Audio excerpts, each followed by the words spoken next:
Members, you are welcome to the proceedings of today, the 4th of August, 2024, the fourth day of these proceedings. To our listeners and viewers, we are starting at 8:15 because we have been in a review meeting from 7:30 this morning to reflect on what we have done so far and what is left ahead of us. I will invite the clerk to lead us in prayer. Thereafter, we have the following nominees lined up: Ali Hassan Joho, Alfred Nganga Mtua, Wycliffe Ambetsa Obaranya, Justin Beta Njoga Mturi, and Sheila Soy Langat. All those are nominees in various cabinet positions. Clerk. Right Honorable Speaker, our Deputy Speaker, the leadership of Majority Minority Party, honorable members of the Committee on Appointments, distinguished colleagues, may I request that we bow for a word of prayer. Almighty God, who in your wisdom and goodness have appointed the offices of leaders and parliaments for the welfare of society and the just government of the people, we beseech you to behold with your abundant favor as your servants whom you have been pleased to call to the performance of the important trust in this republic.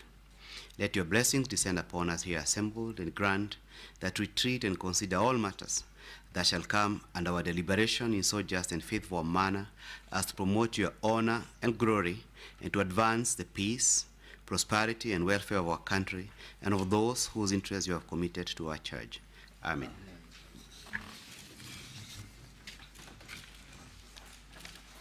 Members, take your seats. Sergeant, you may bring in the first nominee.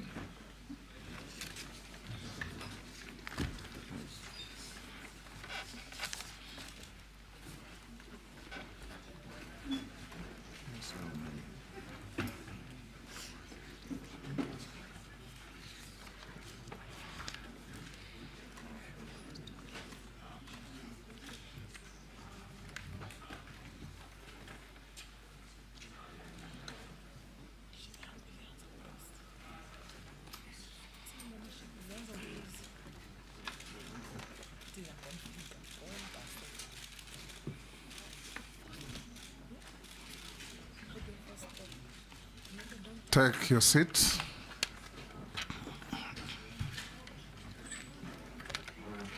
Good morning. Good morning. Good morning, Mr. Speaker. You are, for the record, Hassan Ali Joho, EGH. Yes, Mr. Speaker. You will appear before this committee and you are going to answer to the questions that we put to you on oath. So you opt to take the oath either on the Holy Quran, the Holy Bible, or the Holy Gita, the Hindu Holy Book. The Holy Quran. You may be upstanding. Take the Holy Quran in your right hand and recite the oath. Bismillahirrahmanirrahim. I, Hassan Ali Joho, do swear that the evidence I shall give before this committee on matter under its consideration shall be the truth, the whole truth, and nothing but the truth. So help me God. I'm told it's not caught on record. Get the... Yes. Bismillahirrahmanirrahim. I, Hassan Ali Joho, do swear that the evidence I shall give before this committee on the matter under its consideration shall be the truth, the whole truth, and nothing but the truth. So help me God. You may take your seat and sign to the oath.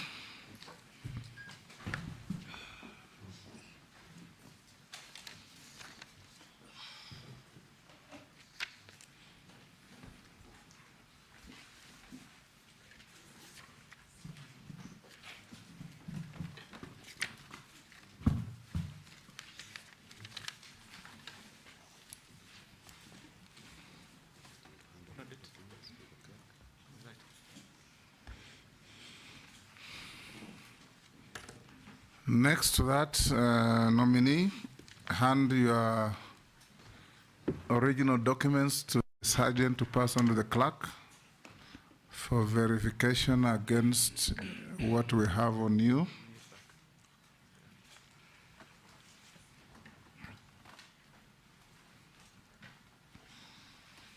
We'll start with introductions. This is a committee on appointments of the National Assembly of the Republic of Kenya. Committee mandated to interview, in some jurisdictions called approval hearings, in others called vetting, to assess your suitability or otherwise to occupy office to which His Excellency the President has nominated you as Cabinet Secretary for the Ministry of Mining, Blue Economy, and Maritime Affairs. We'll start with introductions. Yours truly here is the Speaker of the National Assembly and the Chairman of the committee. On my right is the Deputy Speaker of the National Assembly, Gladys Boss. On my left is the Clerk of the National Assembly, Samuel Njoroge. I'll invite members to introduce themselves, starting with Honorable Naisula. Naisula Lesuda, MP Samburu West. Kimani Shongo. Junet Mohammed. Nelson Koech, Belgut. David Kosing, MP Poko South. Gikaria David, Nakuru Town East. Masemeri, Teso South. Abdul Rahim Daoud, North Imenti, Meru County. George Gitonga Murugara, MP Tharaka, Tharaka Nithi County. Owen Baya, Kilifi North. Robert Mbui Kadhiani. Stephen Mule, MP Matungulu. Didoraso, MP Saku. Abdi Shurie, MP Balambala. Mishimboko, MP Likoni. Rehab Mukami, Nyeri County. Kaleba Misi Saboti.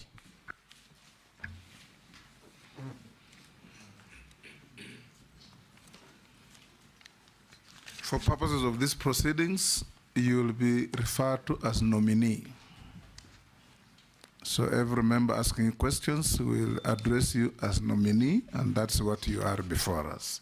So we'll start in earnest by asking you to tell us your name, your educational background, your work experience, and your key competencies that make you suitable for appointment as Cabinet Secretary. You have under 5 minutes to do that. Thank you, Mr. Speaker.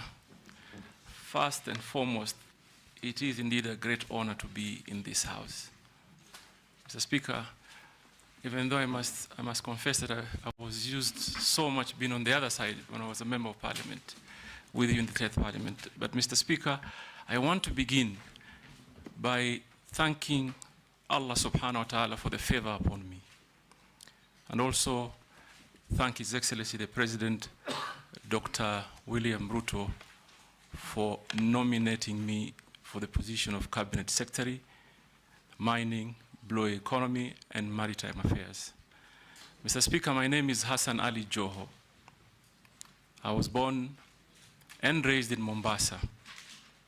I went to Tomboya Primary School in Mombasa, and later Serani Secondary School in Mombasa. So, Mr. Speaker, I have a bit of a different approach on how I want to present my introduction, because I started work and then further education came later. So after I finished secondary school, I ventured into business, entrepreneurship. I set up a clearing and forwarding company in Mombasa, then later diversified to opportunities in fintech, a bit of real estate, and largely logistics. Mr. Speaker, that takes about up to 2004, where I started my grassroots engagement I ran in a by-election that was not very successful, but taught me many lessons. I became the chairman of LDP in Kisauni constituency. Then in 2006, I embarked on a journey to acquire my first degree. So in 2006, I did a bridging course to enable me to join university teachings. I did a diploma in 2007 and eventually graduated from Kampala University in 2013. Thereafter, Mr. Speaker, I did another degree from Gretsa University. And then I enrolled myself. Gretsa University is in Thika, in Kiambu County. Thereafter, I enrolled in Harvard Kennedy School of Government for a program known as Public Leadership Credentials, which is basically a pathway to attain mid-career master's degree on public administration. Mr. Speaker, I am the pioneer governor of Mombasa. I got elected in 2013, but before that I was a member of parliament for Kisauni, the 10th parliament, where I served in different committees. I served in the Committee of Foreign Relations, Defense and Foreign Relations, which I was a vice chairman, and several others. I served as an assistant minister for transport during the Kibaki administration. I was governor for one term and another. So I served my 2 terms as governor of Mombasa, where I must say I drew a lot of experience in matters governance and transformational ways of doing business in government, Mr. Speaker. And the record speaks for itself of what I was able to achieve in Mombasa. In matters health, in matters basic infrastructure, in matters early childhood, and obviously lots of social programs that would cushion vulnerable families from the day-to-day challenges of our lives. I thank you, Mr. Speaker. I'll now invite the Deputy Speaker to be the first to ask you a question. And like I said, answers must be concise, precise, and to the point. Honorable Joho, the nominee before us, you're nominated to be the Minister or the Cabinet Secretary for Mining, Blue Economy and Maritime Affairs. And what Kenyans would like to know is that what do you see as the most pressing issues facing the Ministry of Mining, Blue Economy and Maritime Affairs that ought to be addressed immediately? And so if Parliament approves you, how do you plan to tackle the issues, considering the fact that the blue economy, if properly used, has the potential to, it's been said, has the potential to inject up to $4.8 billion into Kenya's economy and create over 50,000 jobs. So let's get your vision of what you do if approved by this House. Thank you. Go ahead. Thank you, Mr. Speaker. Mr. Speaker, I must say that after I was nominated by the President, I took a little bit more time to do some research. And I want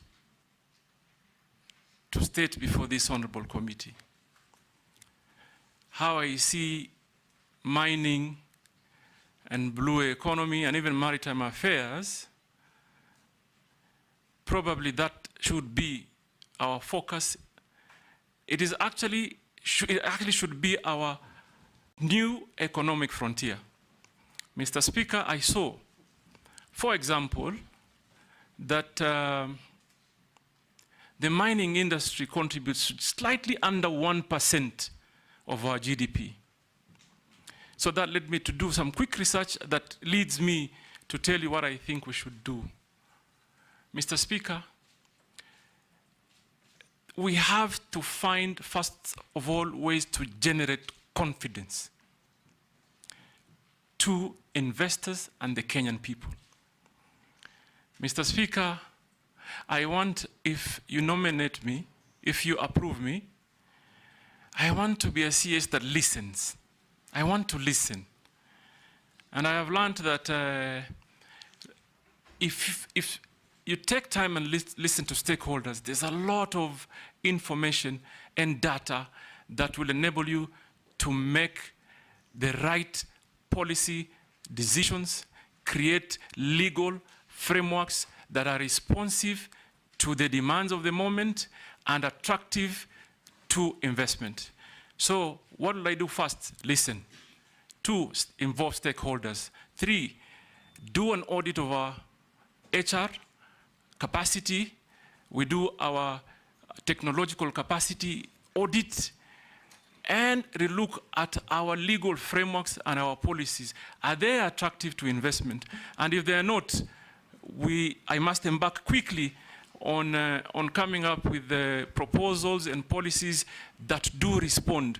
Because, Mr. Speaker, there is absolutely no way that our neighboring countries have surpassed by far the 10% mark on GDP contribution. Yet there is a lot of, I want to call it speculation for now, because I don't have the data, neither do I have the real information of the kind of geological minerals that this country have. And I'm looking forward, if I get approved, to get the real data.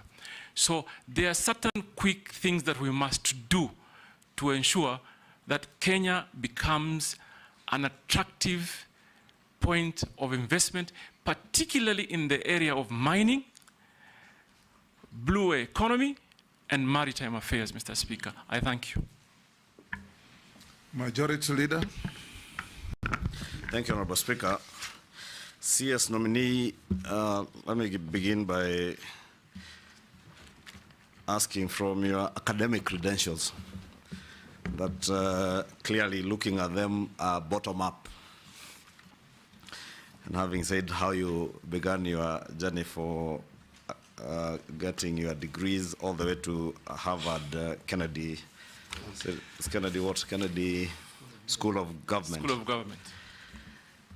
What would you tell young Kenyans who may have started off life like you in terms of being able to pursue academic credentials later in life? That would be 1. 2, you come from a region where the blue economy, as you say, holds very huge potential to create employment. And I'm sure probably from your research you may have known that there have been efforts by the government since 2015, 2016 to try and get Kenyans to work in the Caribbean, but have had problems accessing visas to travel through the US. What will you do as Cabinet Secretary to ensure, 1, that we are able to train as many young people to work in the maritime industry, because there is a very huge potential, as you say, to create jobs in that industry. What will you do to help Kenyans, 1, train, 2, access jobs, even outside the country? The other question would relate to the mining docket. There is a lot of unregulated and unlicensed and what would be tantamount to illegal mining around the country.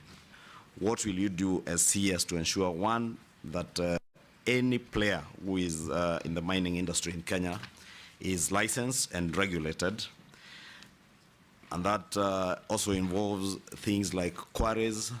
You've seen the recent cases in Nairobi, in quarry here in Embakasi, where abandoned quarries are left unfilled.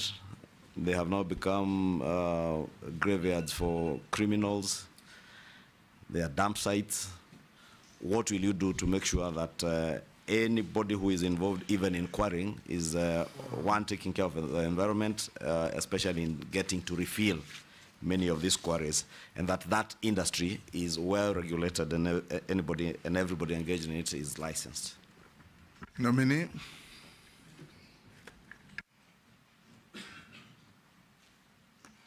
Mr. Speaker, I would have been completely surprised if I was not asked the question of education. Yes, Jeanette. Okay. Let me add something. We can, no, go on and ask your question. Oh, okay. Take those two. Yeah, Mr. Speaker, I want to ask the nominee two questions. The first one, Mr. Speaker, just to add to what the majority leaders asked, this issue of the education background. Mr. Speaker, I think the nominee needs to, he has alluded to that now he's in the Kennedy School of Government at Harvard.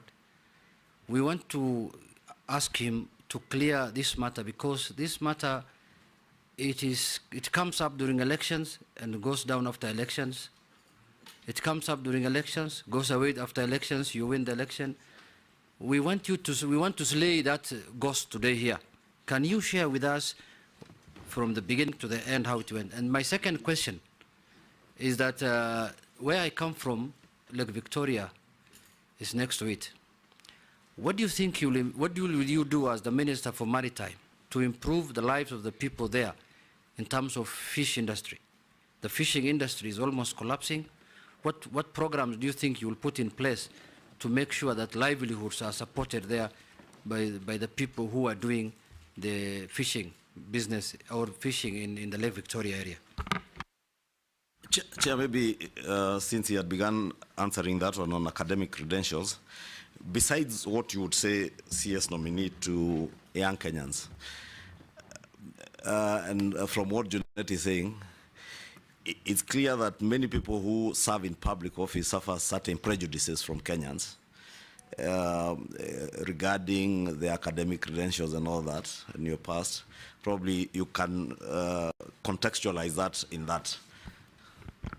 I am certain there are many Kenyans who are surprised that you can even converse in English. There are many who are asking how you would be able to be vetted. I understand. You cannot converse in English. I understand, Mr. Speaker, and I must first of all say it is almost normal for people to cast doubt of Wapwanis. Sometimes, and Owen Bai and Mishi Boko probably will bear me witness.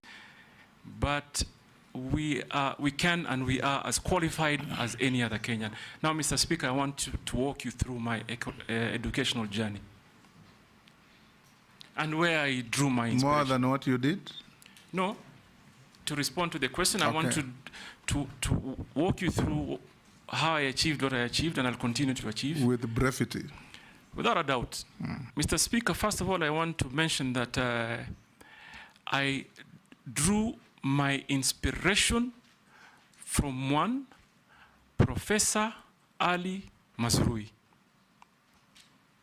Professor Ali Mazrui did not succeed in his Cambridge examination to be admitted in the university to attain his first degree. That aside, Mr. Speaker, I want to mention to this House. Ali Mazrui is one of the most renowned scholar and admirable scholars. We love him. He's one of our own from the He's coastal not region. just the coastals. I love him even more. I named one of my kids. You must. I named one of my brothers Mazrui. Mr. Speaker, there is absolutely no way you cannot love Ali Mazrui, given his contribution to basically the general well-being of our society. But Mr. Speaker, this is the point. I want Kenyans to know that historical struggles are real. Are real. Someone should never imagine for a minute that if they come from places or spaces of comfort, that there may be a level playing field for everyone. Some of us come from very poor background. Mr. Speaker, if you look at my CV, you will see I actually had to take a break for 1 year, transiting from primary into secondary. Why did I do that? Because simply my parents couldn't afford school fees. I was not living in an environment that allowed me that opportunity to be able to quickly prosper in matters of education. That is why, Mr. Speaker, I can tell this committee today, and I want many Kenyans to listen to me, do not ever imagine your hope dies by your previous struggles. We suffered. But what gives me pride is that we could turn that around. I actually turned it around. When I found the slightest opportunity for self-improvement, which I believe is a continual process, I grabbed it. And I'm glad to the laws of the country, laws of the land, there are processes that allows someone to improve and progress in matters of education. So yes, I did not do well in my secondary school. I got a D-, no doubt. But Mr. Speaker, I turned that around. Today, as I sit here, I hold 2 degrees that are before you. Mr. Speaker, I am on my pathway to attain a master's degree from the most prestigious university in the world. And that is achieved by determination. Mr. Speaker, I want to tell Junet, Honorable Junet, that first let me begin by telling Honorable Kimani Ichung'wah. Kimani Ichung'wah, I contributed to my own school fees in secondary school. I had an understanding at that time with my principal that he released me earlier than any other student because I needed to go work. And I did, and I contributed. At that point, what was my priority? To conclude KCSE. And I knew deep in my mind that I will always in my life have a chance to further pursue and acquire more knowledge. And like I said, I would have been very surprised if this question did not come up, because it comes up every time there's an opportunity for me to do something. Every time. It started when I was running for MP. It started when I was running for MP in 2007. Big conversation. And that time they even actually said that my nursery certification was fake, my kindergarten. But we succeeded. When I was running for governor, Mr. Speaker, and I'm saying this so that we can, I hope we can bring this to a permanent closure. When I was running for governor in 2013, it also became one of the biggest campaign issues.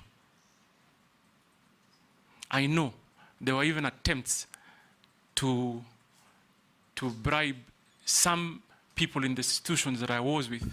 Somebody once told me, someone came to me and told me, Bana, we've been told to suspend your degree, to purport we're undertaking some investigation, just to not to allow me to meet the required timelines to submit my papers. But we overcame that and moved on. Then, Mr. Speaker, you also will remember, because it is a matter of public knowledge, the administration of President Uhuru Kenyatta, particularly the first term, had quite some issues with me. So again, there were those who felt that they may have an opportunity now to permanently remove me from the political equation by dealing with my education credentials. So, Mr. Speaker, I report before this House, there is no government institution, be it Higher Learning Commission, DCI, EACC, even a judicial process, that has not investigated my credentials. And I commit before this House. In fact, they should be looking at this space. Probably if we succeed, if you nominate me, and we do well, the next, if I'm approved, the next vetting, you should see a PhD, Mr. Speaker. I'm telling you, watch this space. If I come back here, if God wills, you approve me, we do some real work, better the lives of the Kenyan people, you'll call me Dr. Hassan Joho, the next one, sir. Mr. Speaker, on the other matters. Hold that. What was the outcome of the judicial challenge on your papers? Mr. Speaker, they lost. And I actually know who sponsored the process, but they lost. You cannot take what is rightfully mine. It's as simple as that. Go on and answer the other questions. So they lost. And I know, unfortunately, there's an old man there in Mombasa, an 82 old man, who keeps sponsoring people to pursue the, and I'm sure probably... Focus on your suitability. Mr. Speaker, yes. I want to answer the question by Honorable Kimani Ichung'wah on the blue economy. And I want to combine it with maritime affairs. And I like the fact that you particularly picked on the job opportunities. Mr. Speaker, this ministry is a wealth creation ministry. This ministry is a great employment creation ministry. Now, just to give you some statistics, today, the global demand on seafarers is almost at 1.9 million. We in Kenya are contributing barely 0.2%. So out of, basically what I'm saying is out of the 1.9 million, we have just about 4,000 Kenyans that are getting into the industry by way of employment. Now, what are we going to do to change that? Number one, we must redesign our training program to fit into the demand of that opportunity. And I know there's quite some work that was done previously and continues to be done, but we may need to have a conversation. And if approved, I'm going to be running back quickly to this august house to engage honorable members on realigning the policies around training to be able to fit the demands. And I pick particular example. If you train someone to board a vessel, how you earn or how you get opportunity to be employed is almost similar to that of a pilot. So even as we see today, we have probably a good standard of training issued or undertaken at the Bandari Maritime Academy. But Mr. Speaker, everybody that graduates from Bandari Academy does not automatically qualify to get a job because they don't have something called sea time. They don't have sea time. They have no avenues to get sea time. So that for me is a matter of urgent intervention to ensure we combine our training with sea time, even if it's just basic. Nobody will employ you if you have never been on board a sea. So that is one area of policy realignment that I'm going to have to engage this Honorable House.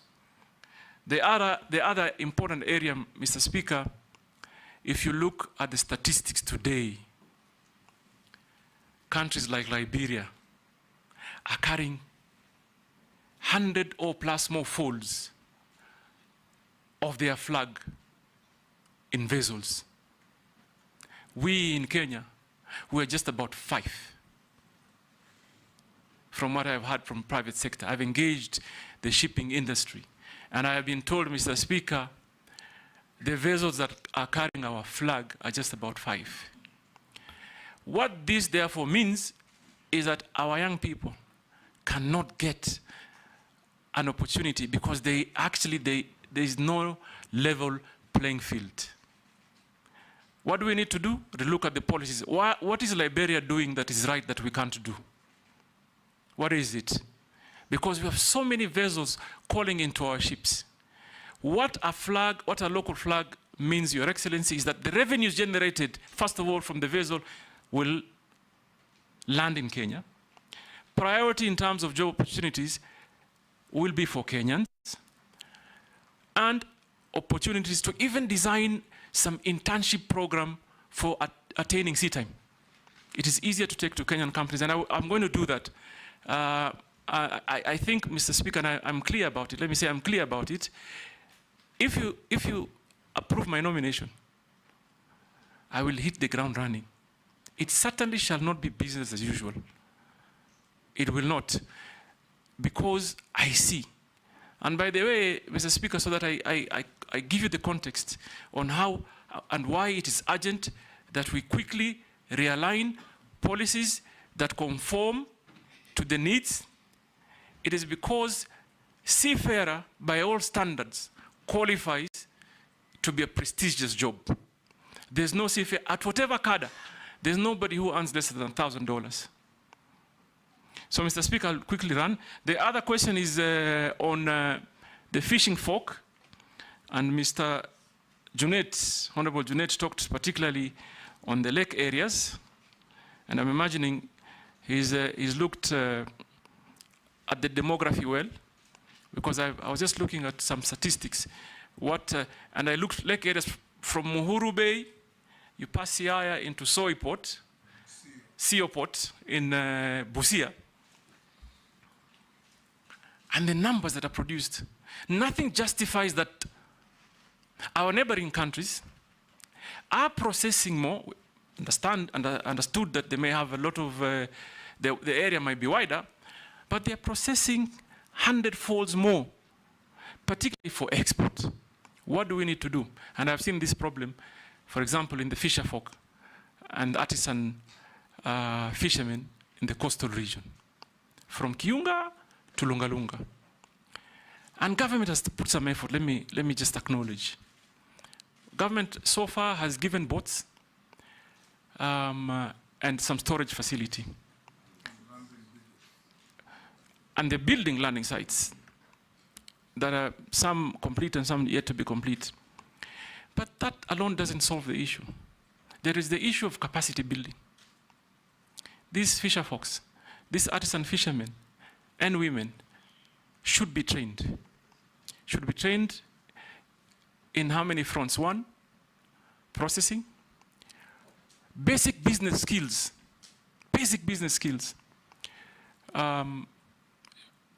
storage, and value addition. Mr. Speaker, growing up in Mombasa, I used to see a company that used to be called Wananchi Marine. That company was employing on a daily basis not less than 3,000 women to do fish processing.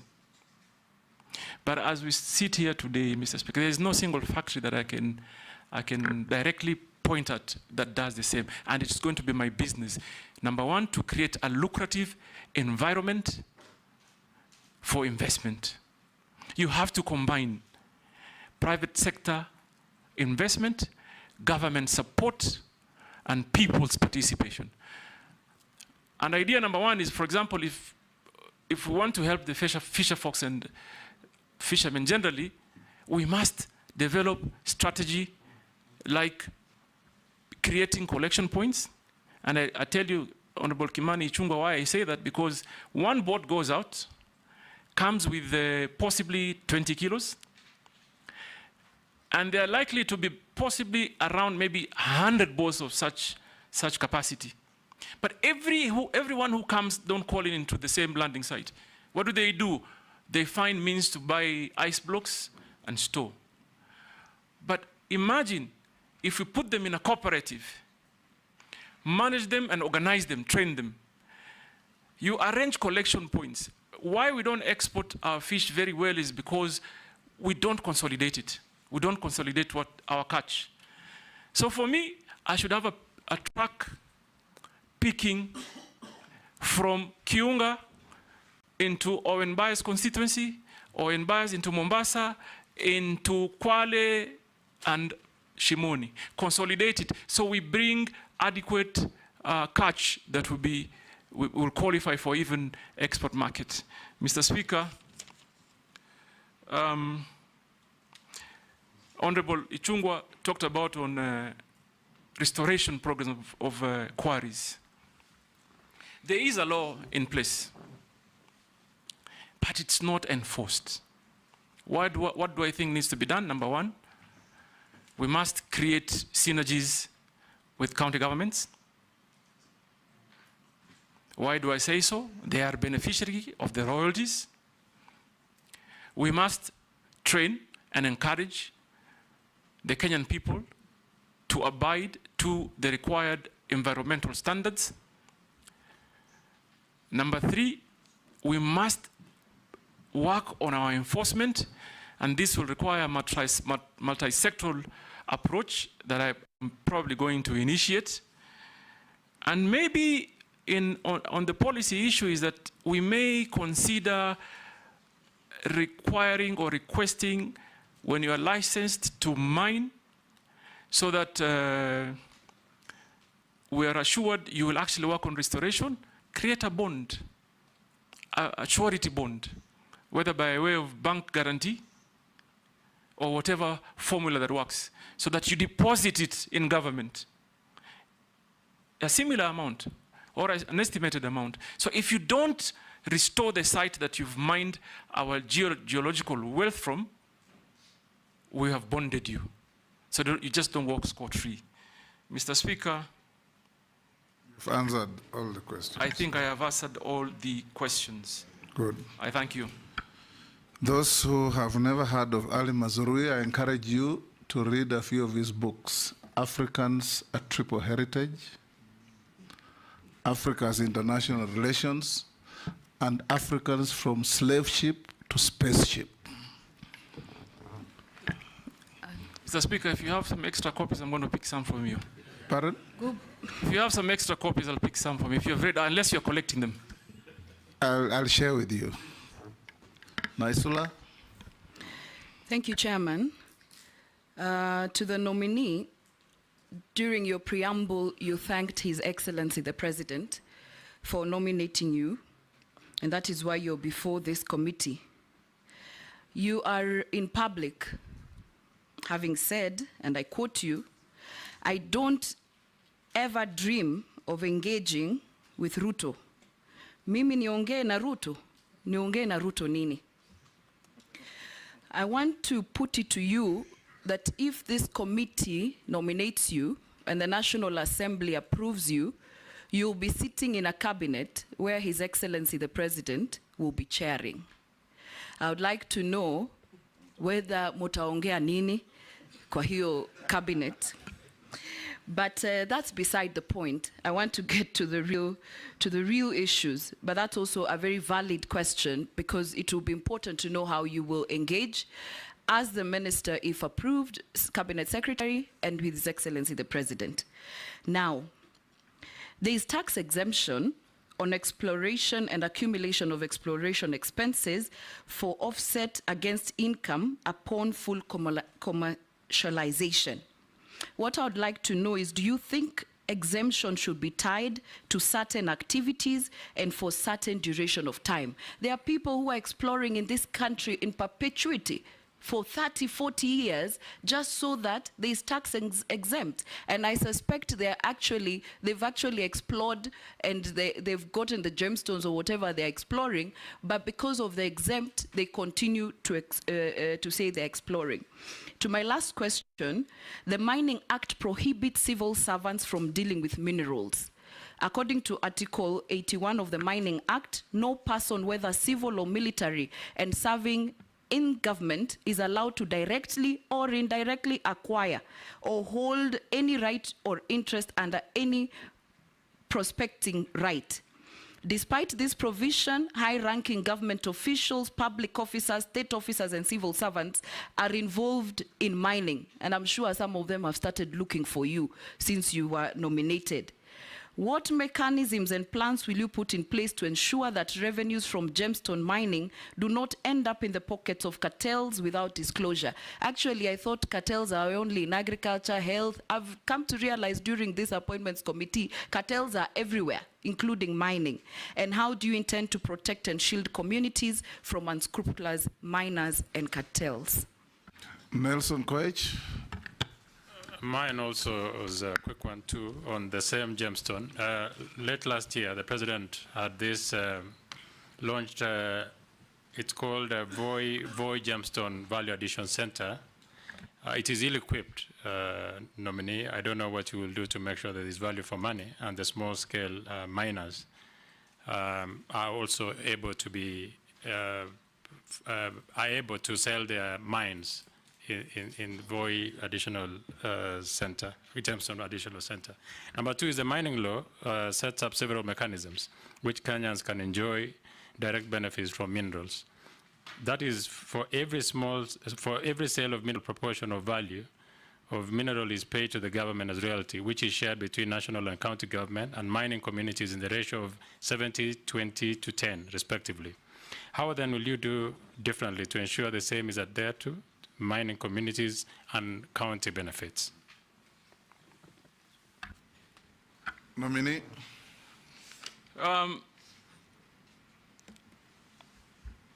Honorable Naisula, you talked about exploration, but my research tells me, and I'm yet to get a detailed brief from the ministry, that you're imagining there are people doing exploration for 30 years. There are people doing prospecting for 40 years. How that makes sense, I have no idea. Whether it happens anywhere in the world, certainly it cannot be. How do you prospect for 40 years? So we need to quickly relook into our policy, Mr. Speaker. We can't as a country. And this explains why mining GDP's contribution is under 1%. It can't continue like this. It can't continue. And Honorable Naisula, you are very right.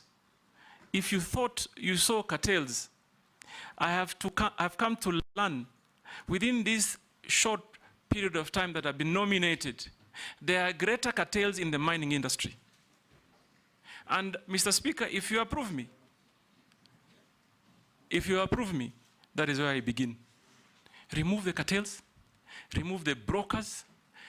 Mining industry in Kenya cannot be a market of speculators. Mr. Speaker, I've also learned that before someone hits the ground, you'll find instances where a company has exchanged hands more than 10 times. Someone has gone, applied for a license, given a license, sold it to the speaker, then sold it to Naisula, then sold it to Owen, then sold it to some farm in Canada, that one sells to China. All that time that they're speculating and gaining profits, the Kenyan people are losing. They are losing. It's only that I am, and this is a task I'm going to take, because it looks like Kenyan population really do not have an idea of what geological minerals may be in the country.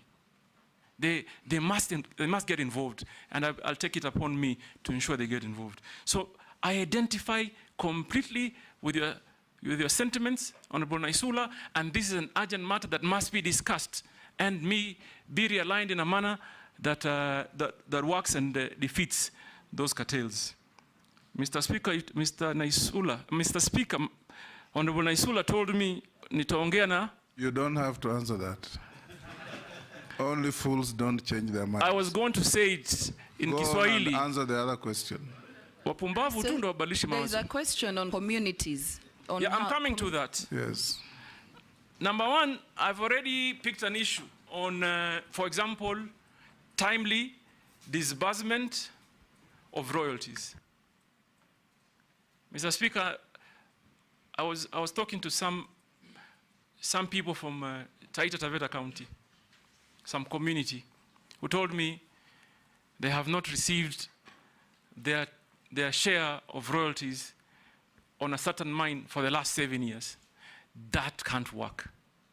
What we need to quickly do is to ensure we create systems that function.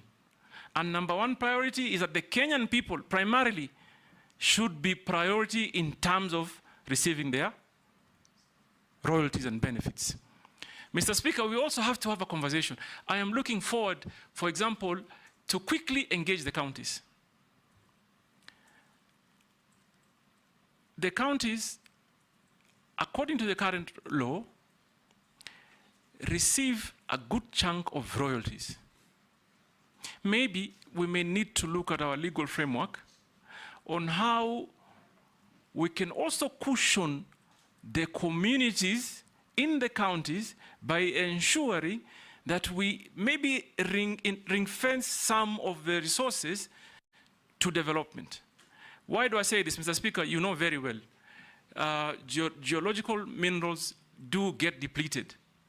There are generations that will come many, many years after us, and this country must have something to show. We can't, it just can't be a story that Kenya had this and there's nothing to show. So, Mr. Speaker, I am going to engage and create working synergies with the counties and formulate, create a framework that is efficient in disbursing royalties. And also, if I go a step further, these communities must be organized. We must organize them. We must encourage them to get into cooperatives. We must encourage them in some instances. And I like that question because it gives me an opportunity to address something that we call back home as ancestral interests. Many of us, our populations, and it's not only in the coastal region, as squatters, Mr. Speaker. I saw that during the SGR. When they were constructing the SGR, Mr. Speaker, many people were compensated, but the title holders and the residents of certain areas were completely ignored. So there are certain regulations or laws that we must, and I'd be happy to come and engage the community to see how we can improve on them.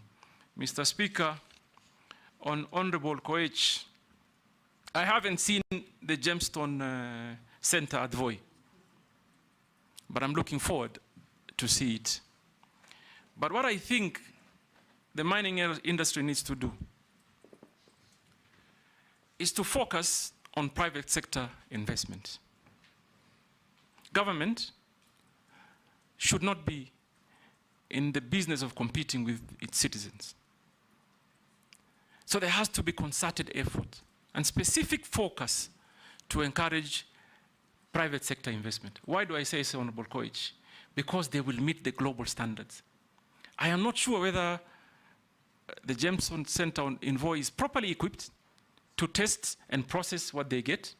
That is an urgent business for me.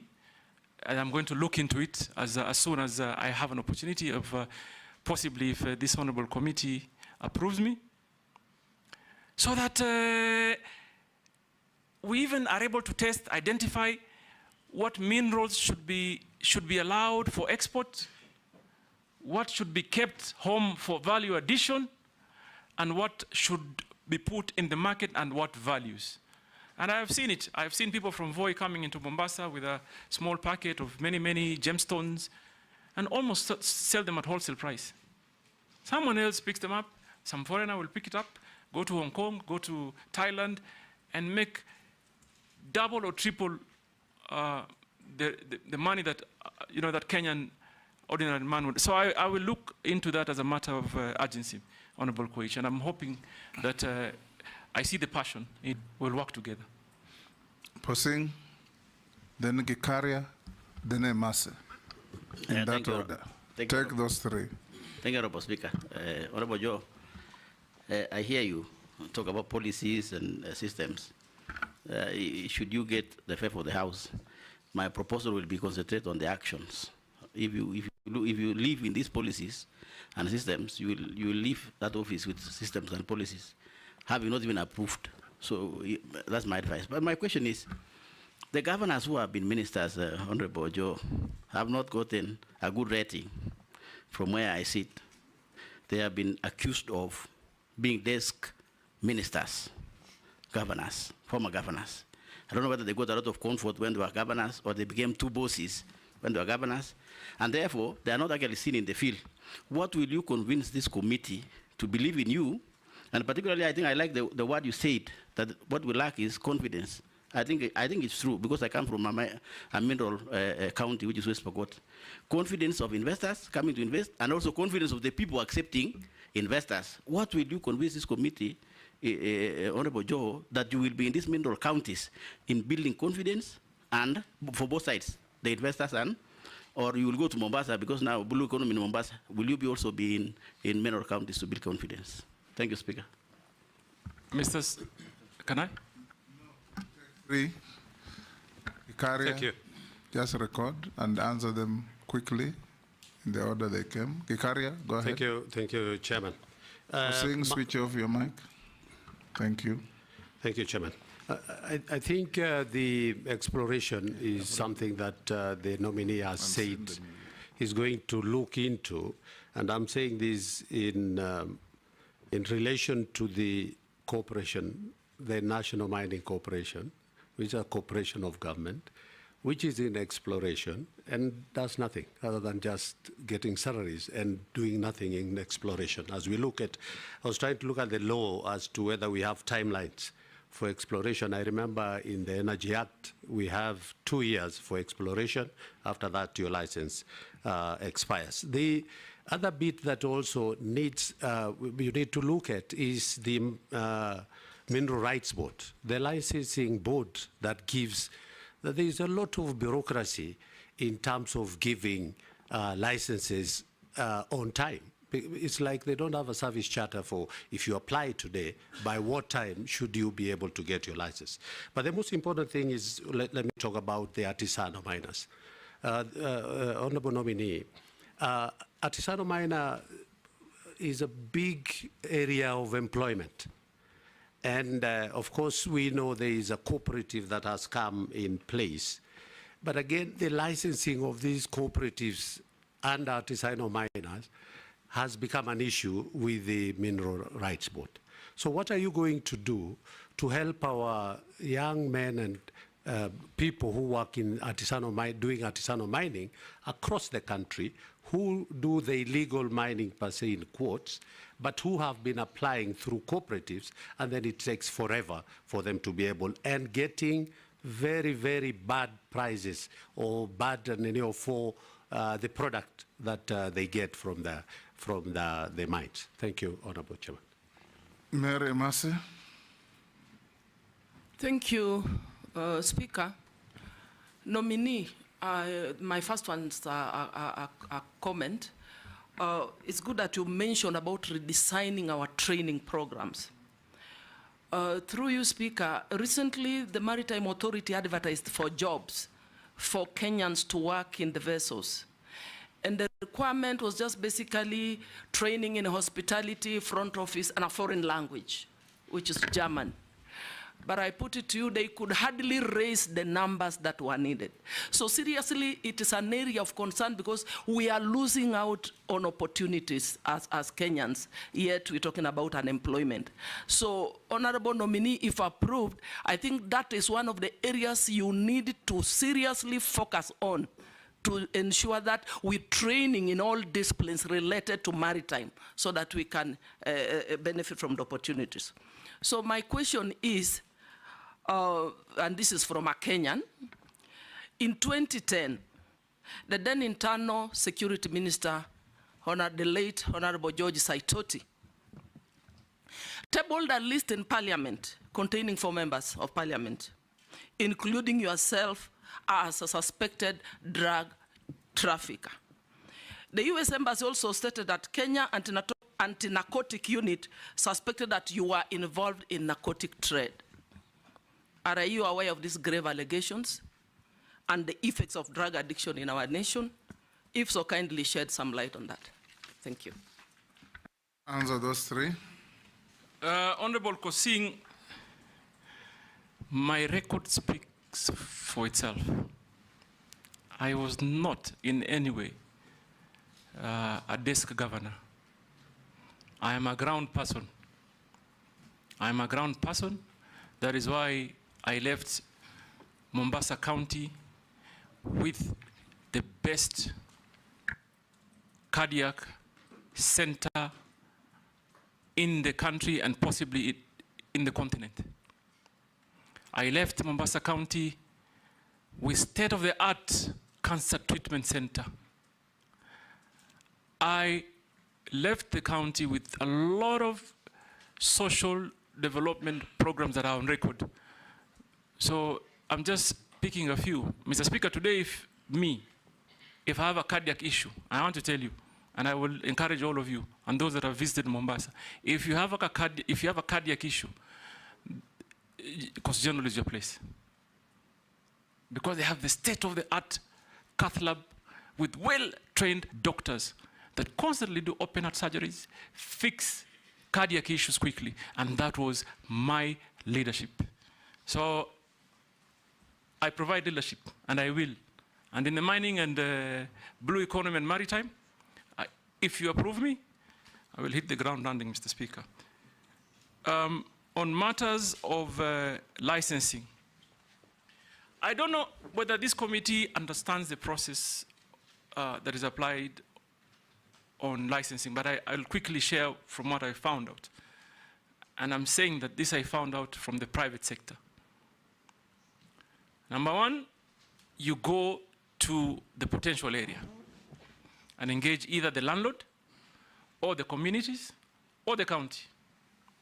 Then you get a consent. Then online, there is what they call the cadastre that covers the whole country in potential areas in matters mining. Then once you have the consent, you peg on the cadastre. And then at that point, you do a physical license application. And I've already heard of many instances that people have falsified documents to peg on the cadastre. That is number one hindrance on efficiency on issuing license. Because then, therefore, a true potential, and this basically mostly is done by speculators. So the true potential investor does not get an opportunity to even apply. So we first of all must fix how we handle the pegging. We must have technological means of ensuring that whatever is used to peg a site meets the standards. I have had, for example, someone would just upload a newspaper, and that acts as a consent, because the technology currently doesn't have the ability to authenticate some of those documents that are uploaded. So what do I say? I say we need to digitize end-to-end. We must digitize it end-to-end. And Mr. Speaker, let me put it this way. Even in our own country, I know for sure, for certain, there are young people with enormous capacity and potential to help us develop. I must also say that I was taken by surprise when during Manamana, there are some young Kenyans who quickly developed and designed a communication program. And people are communicating like an app overnight. It tells you our young people have the capacity. And for me, Mr. Speaker, if I'm approved, my urgent and priority first step is to involve the young people. They can help us grow. They can help us fix many things locally. Like, for example, I believe something like a cadastre, where it holds a lot of information that is very strategic for the country, must be fully hosted here. Cannot be hosted, for example, by a competing country. So for us, what do? We invest in technology end-to-end. Right now, I'm informed that they have done it, but there's quite a human interaction phase that we must try and do away. It will create efficiency. It will also deal with corruption issues. So I hear you, Mheshimiwa, and I can tell you that that will be my priority. And also, I want to talk on the artisanal miners and licensing. They go through similar challenges, Mr. Speaker. They go exactly how a private sector investor suffers is the same way, unfortunately, the artisanal miner also suffers. So that, for me, is something that I must look into. For me, Kenyans must be allowed to exploit their wealth so that they can better their lives in a manner that is organized, safe, and most importantly, beneficial to them. So that I will do. Mheshimiwa Imase, you talked about training. I couldn't agree more that we must design our programs or the architecture of training in a manner that fits the needs of the players. We must do that. I mean, there's no two ways. What do I think I will do? Obviously, I will begin by evaluating the Bandari Academy. But I'm going also to try and forge partnership with, for example, Technical University of Mombasa, the universities around the lake areas, and many others, because those job opportunities are not only for the coastal people. They are not only, they're for every Kenyan. And therefore, we must create a partnership in designing an architectural plan that conforms to what the industry needs. And I will work closely with private sector. Mr. Speaker, finally, Honorable Emase talked about a citizen that sent you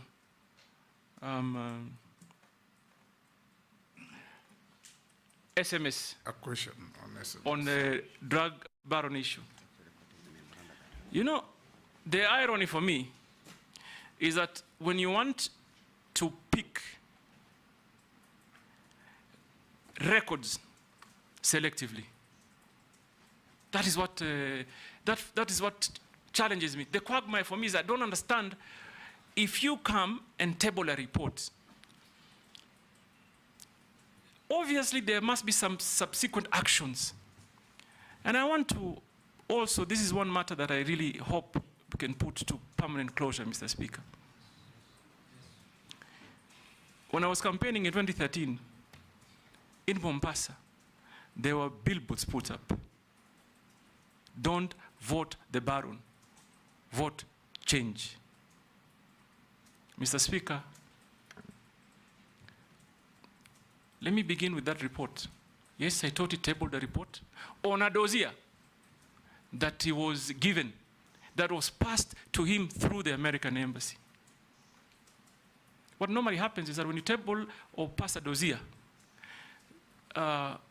it is investigated, I believe. It is worked on. So that happened.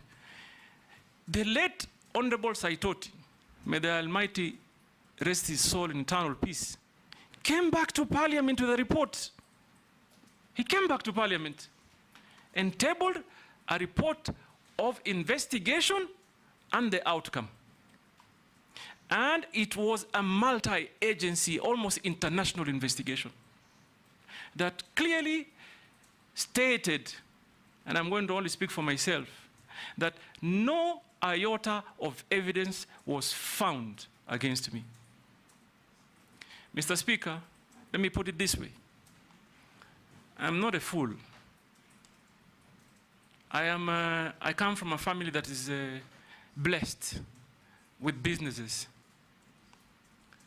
And I'm thankful to Almighty for what I have. So number one, that investigation was concluded. Number two, Honorable Emasi, first term as governor, I was the greatest critic of the Jubilee administration. Had lots of personal altercation. They came after me in businesses, in many fronts. Don't you think for a minute, if I was involved in any illegal activity, I would have survived that regime? They would quickly have used it to, like they say, I remember, I'm sorry, Mr. Speaker, just indulge me a minute. I remember at that time, the president came to Mombasa and said, "Tutamalizana na huyu." They would have used it. So please, Kenyans, I want to assure you here today that I do clean business. Visible, that can be audited, can be seen, physical, and therefore, please, Mr. Speaker, if anybody talks about a report that was tabled on the dossier, also talk about the report that came after that, that cleared us. And I am particularly interested because first point for me to call and try and interest investors to come, I am planning to go to the United States. They are known for big investments in mining, and it is my plan to go and engage them, interest companies from the United States. The same Americans gave you a visa to accompany me as foreign minister to the US. Exactly, Mr. Speaker, just after that. In fact, just after the I went. Immediately after that. And I've been to America many times, and I intend to continue to go to America, because America really, Mr. Speaker, I think we're going to be looking that way to get investors to come and invest, particularly in the areas of mining. So, Mr. Speaker, that matter, again, I hope it comes to permanent closure. Because it's all like education, it comes up only when they are seeing an opportunity. But don't be pigeonholed to America. There are even bigger mining countries like Australia. No, in Canada, Australia. Yes. And even here, by the way, Mr. Speaker, I don't know whether you know, I've just found out, in fact, just yesterday, that Kenyans have invested heavily in mining in Tanzania. So even here, we have them. Are you talking about me? Daud Murugara, order nominee, no altercations with members. Daud Murugara, then Owen, in that order. Thank you, Mr. Speaker, sir. To the nominee, Honorable Joho, what you have said about cadastral and all that, your predecessor, when he was there, Honorable Vuria, when he came for vetting in 2022, he talked about the NIS doing prospecting for all the minerals in the country. And there are minerals in Meru County, by the way, in Beo. But unfortunately, even by the time he left, he never visited Meru. So my first question to you would be, like what Honorable Posing has said, you may be a desk CS if you are approved. What will happen, I hope, because you know Meru is cold and Mombasa is hot, and you're used to the hot weather, you may feel very cold in Meru. And the same thing, on the same, there has been exploration of copper and gold in Meru. But unfortunately, the company which was prospecting, a Kenyan company, Goita Mining Limited, has been bought out by Avira Resources Limited of Australia. So my question would be, do you think that we as Kenyans will benefit, or will the benefit be for outsiders who come prospecting in Kenya and taking away everything what is there? The second question, because that was one question, Mr. Speaker, there is a question from one of our viewers, and he says, the Auditor General, that is now for the time you were as a governor in Mombasa, that there is an Auditor General report about garbage, a 1 billion shilling garbage tender, which was given to some of your relatives in Mombasa. And there is even talk that it is not Ali Hassan or Hassan Ali Joho who handled Mombasa County. It was a relative of his. I would not mention him for, it would not be right, but it was not you who were running. You were running the political part. The other part was being run by somebody else. Can you confirm or deny? Thank you. Thank you, Mr. Speaker. Nominee, make a distinction between Meru and Tharaka Nithi. He's been talking about Meru. If I'm to say anything, it will be on Tharaka Nithi. The two are separate and distinct. You are actually vetting the nominee on behalf of the people of Kenya. No. Not your constituencies, not your counties. Mr. Speaker, sir, we have questions to ask. Ask the question, we have to draw that distinction. But avoid the temptation to appear that you are vetting nominees on behalf of your constituencies or your counties. I agree, Mr. Speaker. But, Mr. Speaker, some questions are relevant. We have to draw. I'm not curtailing you at all. Go on and ask. Thank you very much for the distinction. Nominee, you began when you were responding to a question by stating that what it is that Liberia gets right and we get it wrong. And here you were talking about maritime affairs, the sea vessels. And I don't know whether you know the historical background why Liberia is actually the largest flag carrier in respect of ships. And that also goes with, it has the highest number of shipwrecks in the high seas, purely because most of those ships are condemned in their countries, and this is the reason why they find solace in going to Liberia to get national flag. So I do not know whether you wish Kenya also to take that route and emulate. That you respond. Number two, a question from a viewer who wants to know really whether the nominee is familiar with the minerals found in the country and where those minerals are to be found, including my own county, Tharaka Nithi, and my constituency, Tharaka. Then the third one is on fisheries. We have what are known as Kenya Marine and Fisheries Research Institutes spread across the country. Some of them are stored. They started building, but halfway they collapsed. If you are approved by this House, nominee, do you confirm that you would embrace the policy of completing those institutes, because some of them are actually meant for marine research in the hinterland? Thank you. Thank you, George. Don't feel like I curtailed you. I was just giving direction to everybody. Owen? Thank you very much, Honorable Speaker. Honorable Speaker, I would like to request the following information from our nominee one. Listening to you, Honorable Ali Hassan Joho, you come through as a hustler that has come from the bottom up, bottom there, coming up through many struggles. And the very many lessons that we learned from your interaction in this committee. As you sit, if approved by this committee, if you sit in cabinet, how do you help to encourage the hustlers, especially in the mining, in the fisher folks in this in Kenya are basically hustlers who are trying to make it in life. Probably you are a good example of that. How do you intend to really bring in that to cabinet and assist the cabinet really to help the hustlers in this country who seem to have given up? Secondly, how do you use your experience in business? I can see you have good credentials in business and you've come up as a businessman. How do you intend to bring in those credentials in your business field and your experience also as governor who chaired a cabinet at the county level to assist the cabinet to really meet the aspirations of the young people who are actually hustlers, who seem to be giving up, the Gen Zs who seem to be giving up in life?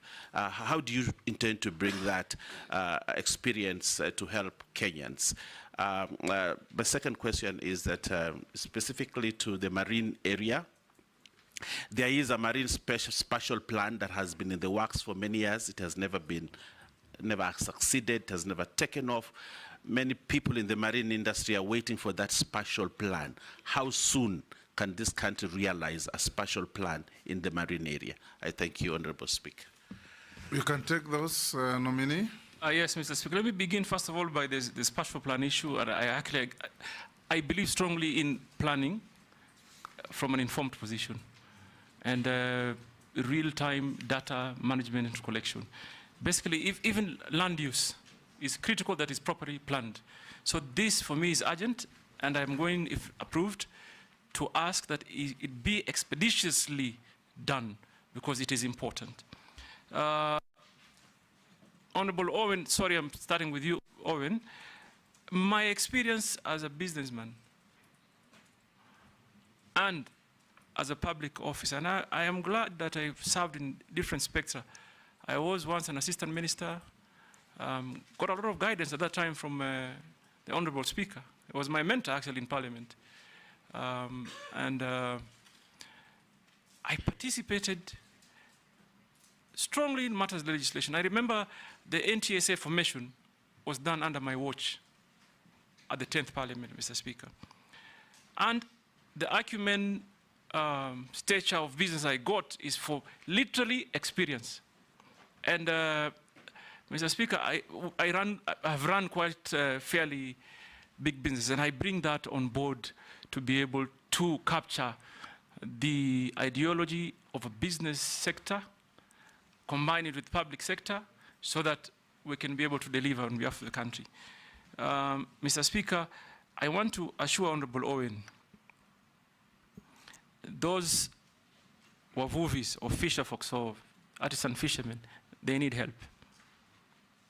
They need help to be organized. They need, for example,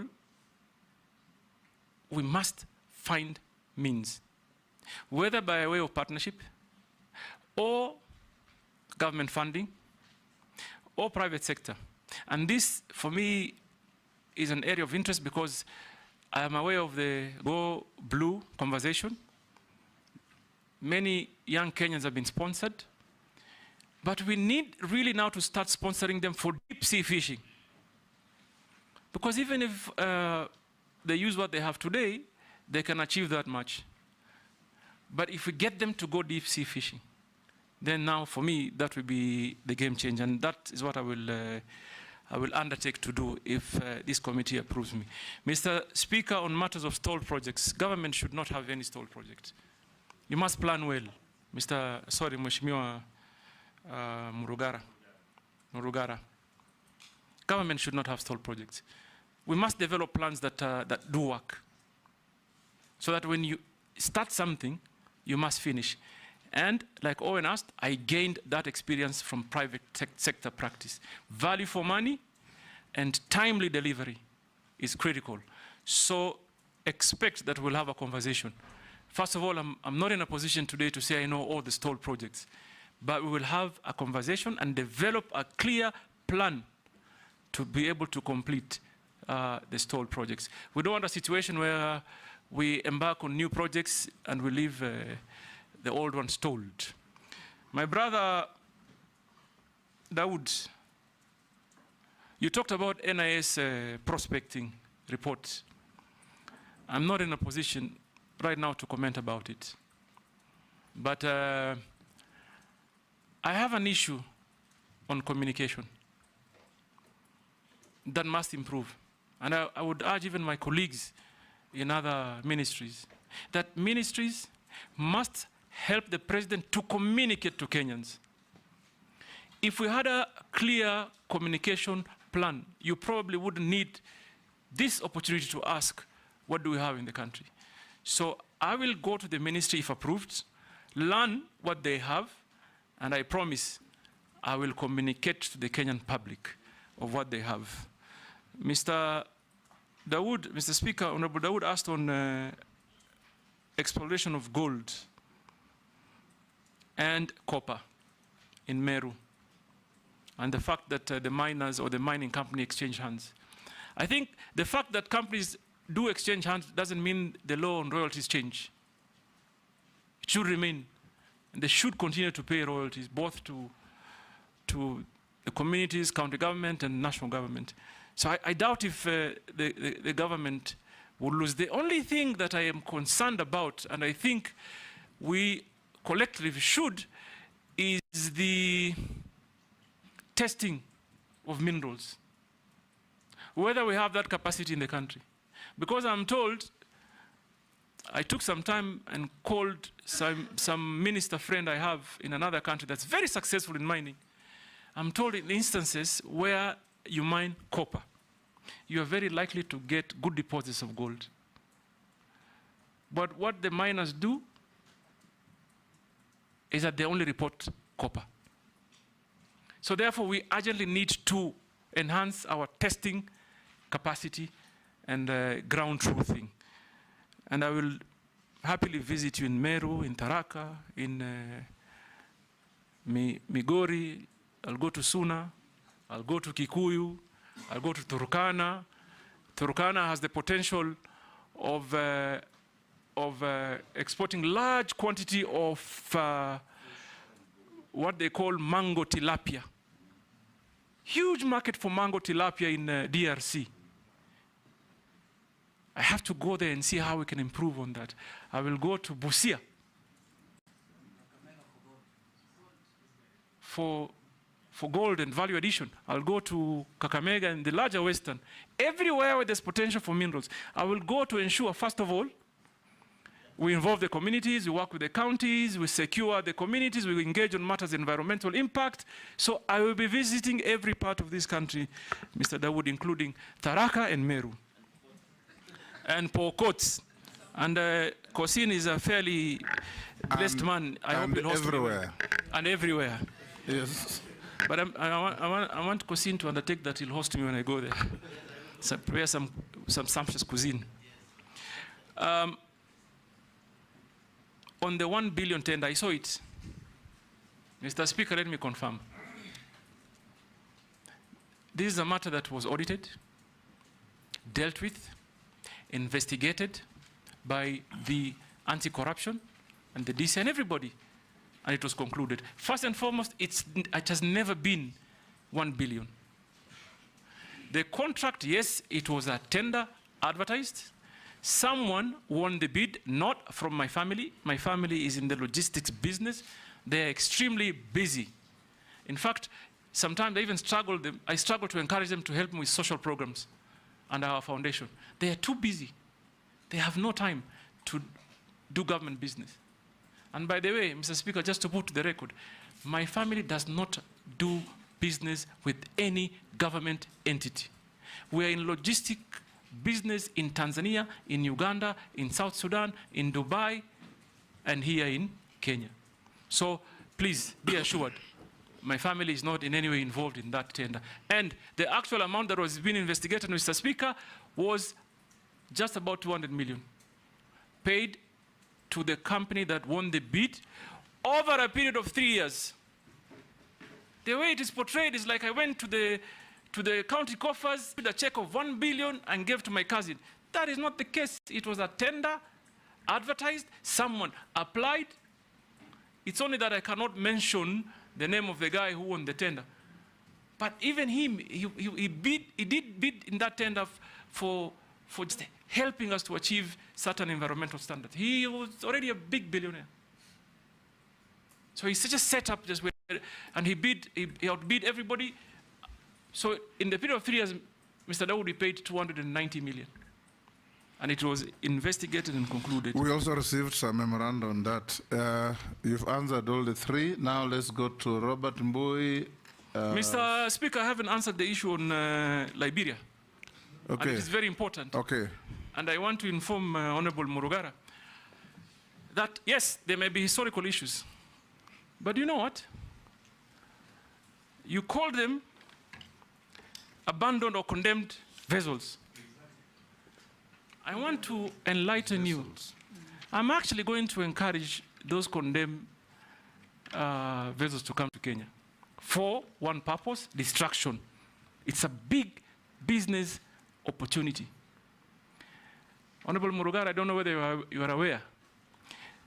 The maritime standards set on the time period a vessel should be sailing is very strict. Where do I see the opportunity? I have seen India is big, Singapore is big on vessel destruction.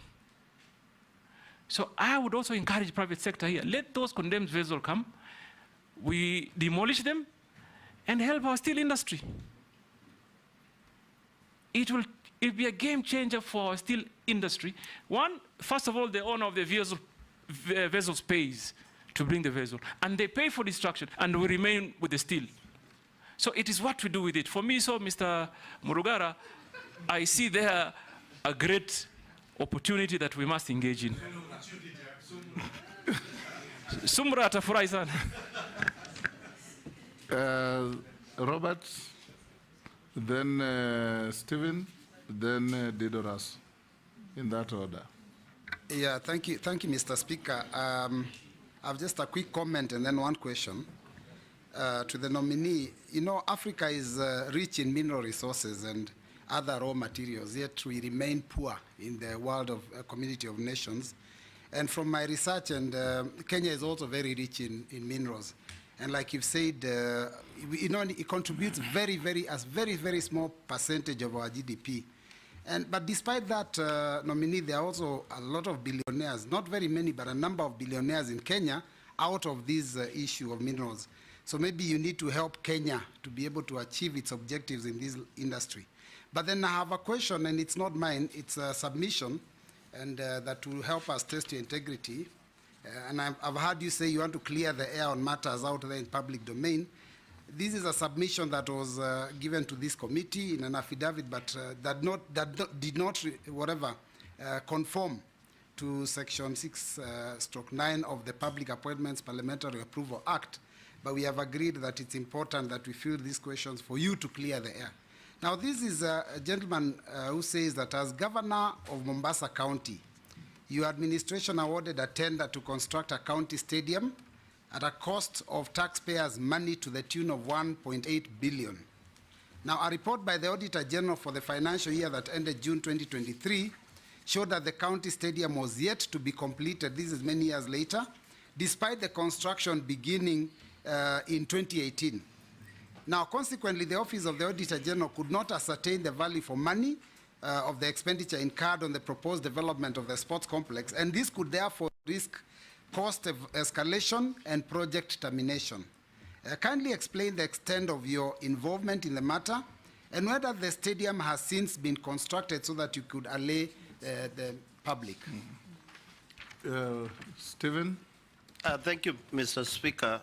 Welcome, Nominee, Governor Hassan Joho, former. Blue economy is 1.5 trillion US dollars globally, whereby it creates more than 30 million jobs. And my question is that as you approved or get favor from this committee, you need to look at Kenyans and the young people on how to tap in this space of 30 million jobs to make sure that the young people in this country get those opportunities. On a lighter one, I've perused your questionnaire which you filled, and I believe you have a number, but I think it's a typo error. You gave the number for Safaricom, 0722 000 000. Can you clarify? Thank you, Mr. We'll take the next. Russell. Thank you very much, Honorable Speaker. Honorable Hassan, as soon as I am here, as soon as your name hit the media, people in Mombasa were on the streets, young and old, all of them. A few days later, one of the MPs said, now Hassan Joho should become a cabinet. He should not come back to local politics. My first question is there potential of conflict that you want to be a cabinet minister and also interfere with local politics in Mombasa? You need to clear the air. The second question, Honorable Speaker, Honorable Hassan Joho is a businessman, and you deal with many things, logistics, jewelry, all of that. We are giving you mining. Mining today is done by the locals in Navakolo, Ikolomani, Homa Bay, in Moyale and Marsabit, where they do gold and other minerals, and they eke out living through that. Tell us, we as Kenyans, you are looking for private investors. Do we see the potential that you get private investors so that the locals, the communities, will be locked out? Thank you, Honorable Speaker. Nominee, answer those three. Thank you, Mr. Speaker. First of all, let me just clarify that my family is not in jewelry business. We are in logistics, obviously diversified a little bit in real estate and trading. Let me ascertain that we are in this industry that is called service industry. We don't work with government. We've never worked, my family has never worked with government. We don't do business with government. We have a straightforward business, and I assure you that we will not do business with government. We have enough already, as it were, to deal with. On the question of the comments by the Honorable MP, no, in Mombasa, on the same one, on the comments. I want to tell you, I now serve the nation. And in fact, I will make efforts to even unite those that are in Mombasa. I must help the president unite the country. And therefore, I must rise above local, divisive conversations. Every Kenyan must be served equally across board. So if there's anything I'm going to do, is to actually endeavor to unite Kenyans and even leaders even more. So be rest assured, politicians have their space, they can say what they say, but if I'm approved, I serve the nation, and I want to assure this House I will do anything to see a Kenyan that is united. Mr. Speaker, on my telephone number, let's begin there. I wonder the kind of calls that I'm going to get today. But you missed out on a digit, so I'll tell you later. Because I can be salimiwad. But yes, it has those many zeros. I may have gotten some shares maybe from on a light note, Mr. Speaker. So I want to also say that I agree with the Honorable Stephen on the space in the blue economy. And Mr. Speaker, if there's one thing that this country needs to focus on, is mining and blue economy. I believe if we take the right strategy, we deploy the right strategy, we can even remove ourselves from the hole of debt using our own resources. We can. We can. And we should. And therefore, I'll make it my business to ensure systems that work are deployed, processes that are efficient are used, so that we also can help this country move from the burden it is in today.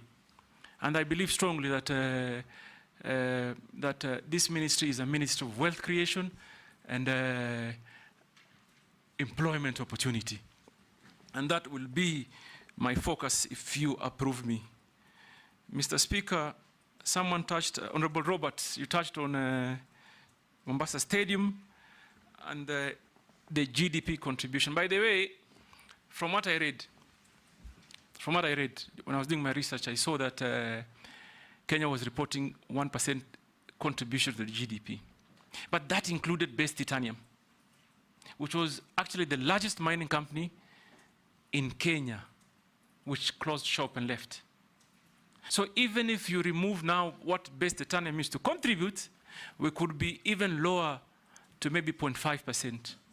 And there, we quickly need to start moving so that we embark on getting real investment and in real time. Finally, Mr. Speaker, is the stadium. I saw that, affidavit. Now let me tell you what Mombasa was planning to do at that time.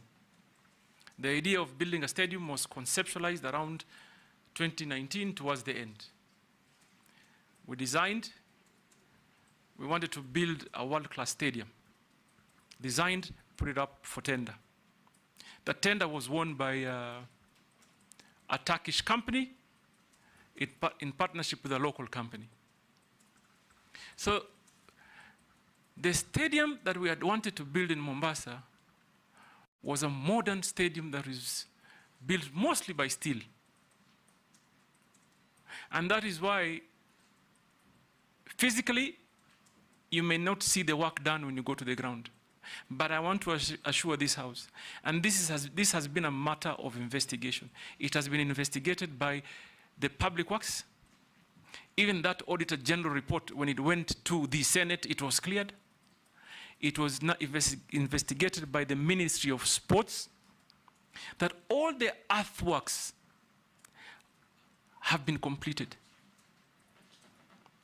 So what was remaining is to bring the steel bit of the stadium and just install, which I was made aware that 70% thereabout of it had been completed in Turkey. And it was just not a basic stadium. In there was multi-purpose hall, amphitheater, Olympic-sized swimming pool, and the rest of the facilities. Now, where we faced the challenge, 2019, we award a contract. 2020, hit hard by COVID. And obviously, as a leader, like many of you did, is to first of all find means and ways to cushion your people. Mombasa, at that time, announces 50% waivers on all levies because of COVID. So a sudden drop, significant drop of our local revenue. Then, subsequently, the Revenue Allocation Commission re-engages on a new formula that made Mombasa lose 2 billion shillings. 2 billion shillings. We moved from an allocation of 8 billion to 6 billion. So that completely ruined every single plan we had to complete even that. I even remember I placed a call at that time to the president and informed him that we have awarded a contract that is 1.7 billion. COVID has forced us to waive levies to cushion Kenyans. Our allocation is lost by 2 billion. How are we going to pay for this stadium? And I invited at that time the national government, please come on board and help us to complete this. Because it's already, as I speak today, I'm aware it's already completely done in Turkey. If we have resources, we pay, and they come, they install. If they come within 2 months, you have a stadium up and running, because all the earthworks are completely done. So I assure you, first of all, it's not 1 billion that has been paid. What has been paid for earthworks and part of the steel, and also 30% of the steel is already in Mombasa. If you visited the stadium today, you'll see they've already put up one side of the stadium as a sample. So, first of all, amount spent, no, not 1 billion, just about 400 million. Earthworks are done. 30% of the steel is in Mombasa, 70% is in Turkey, and I hope, and I want to encourage even my current governor to engage. I know he's doing it. He's talking to national government because they're still struggling with the resources. So that allegation, be rest assured, tender was done above board, money, value for money for certain, investigation completed, no issues at all was raised by the relevant institutions. So, what was the question, Mr. Speaker? The question was, by bringing in mega international investors, are you going to disenfranchise the local artisan miners? No, this is what I think should happen. Obviously, for us to make meaning of what we exploit, we must encourage international investors. But I also appreciate that if Kenyan people or companies do invest, they have a greater advantage because all the dollars that are paid now will land where? Here. And for me, there's two fronts. One, artisanal miners can be organized. And by the way, we should even look at the law if we can encourage that if you are licensing a big company, for example, to mine copper, say in Busia County, we can, in the same spirit, organize local people. If we're allocating 10 acres, why can't we hire, for example, 2 acres, train local artisanal miners, equip them to make sure they are safe, because safety is a great issue, so that they can also participate in the building of the nation. And that really is a matter we are going to engage in collectively so that we cushion people, so that exploitation does not negatively impact the people of Kenya.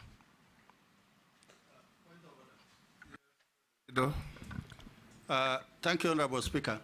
Honorable Hassan, what I am saying is by dint of having international conglomerates to do mineral prospecting or excavating mineral, there are those communities, those individuals who are doing the mining, and they can easily be removed by virtue of not having the license, by virtue of environmental impact assessment, safety, excuses that actually locks the locals out.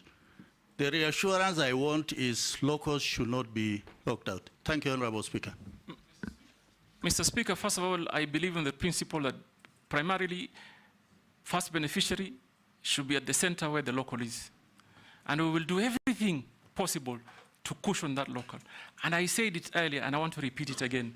We must equip them to be able to do real business. Number one, train them in matters mining, equip them, matters of safety, and even give them basic business skill so they know value for money. For example, Mr. Speaker, in Migori County, the artisanal miners, they go for small collection. Somebody just wants to collect enough to eat for the day. They go in very dangerous or hazardous environment. When they think they've gotten what will give them that meal for that day, they go home.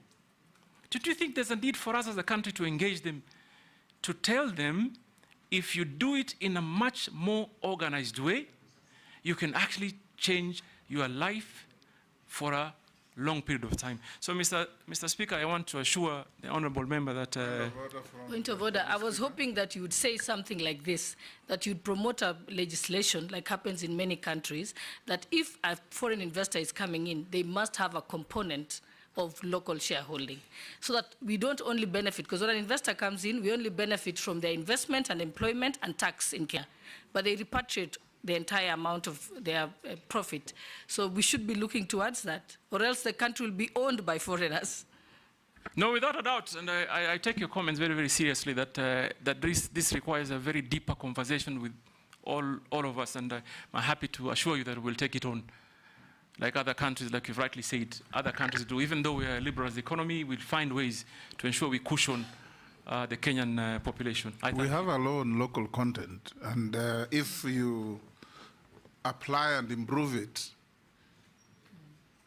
if an Australian or French company comes to mine here, and they make $1 billion profit in a year, that is money out of our economy. If 40% of that money goes to local shareholding, that is money into our economy. The most important thing is to structure such that the local content is not used to create a cabal of a few super rich against the rest of Kenyans. The local content could be a county, could even be government shareholding through parastatals in your ministry. The government also has a duty and a right to incorporate companies on behalf of the public and have them be shareholders in those mining activities. If a foreign bank makes 30 billion profit in Kenya, that is money out of our economy. If a local bank makes 10 billion profit in a year, that is money into our economy. We'll take the, okay. I think, Mr. Speaker, I couldn't agree more. And probably that may be the reason as to why the National Mining Corporation was formed, one of the reasons. And because National Mining Corporation is not fully functional today, and Madam Boss, this, first of all, will be the first area of potential, get them to partner with other investors so that they can achieve that local content. And I will strongly propagate that it happens.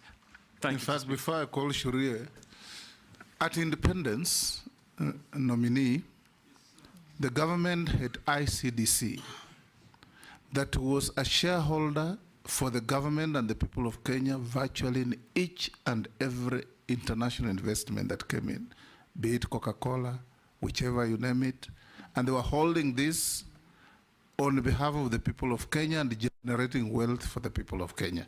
Now we'll take the last 4 in a row, Honorable Shuria, Honorable Mishi, Honorable Mukami, and Honorable Caleb Amisi in that order. Thank you, Mr. Speaker. Mheshimiwa Joho, there are numerous abandoned mines and quarries across the country that are a danger to the people. What measures will you implement to ensure the safety and rehabilitation of these sites? I thank you, Honorable Speaker. Shimbogo. Thank you, Honorable Speaker. Honorable Speaker, just to note that the nominee today used to be my governor for 2 terms in Mombasa County, but today I'm here as a member of the Committee of Appointments, and I'm being governed by the rules and procedure of vetting. My first question to the nominee, although the nominee has talked about training, but I want to pick one particular component on training on the seafarer or regarding maritime studies. This is what is abbreviated as STCW, meaning Standard of Training and Certification of Watchkeeping. Most of our seafarers, they're educated, they have the qualification, but they don't have the certificate for STCW. And that is why most of them, when they want to acquire jobs to the vessels, it becomes an impediment. I know the ministry has reduced the payment for such training, and now is at around 15,000 Kenya shillings. But still, most of our formative groups, and those who are vulnerable, those from the minority, the marginalized, the youth and the women, they still can't afford to pay that money for that training. And yet His Excellency has really been talking about working on ensuring that we create employment, because unemployment is a threat now to this country. I'm asking the nominee, what will be your immediate and short-term intervention to ensure that at least we cushion these affirmative or rather vulnerable groups, that they can acquire this certificate or STCW so that they can be employed in the vessels, the fish vessels, tourist vessels, so that they can earn some employment and assist their families. My second question, Honorable Chair, I'm going to do it in a Kiswahili language.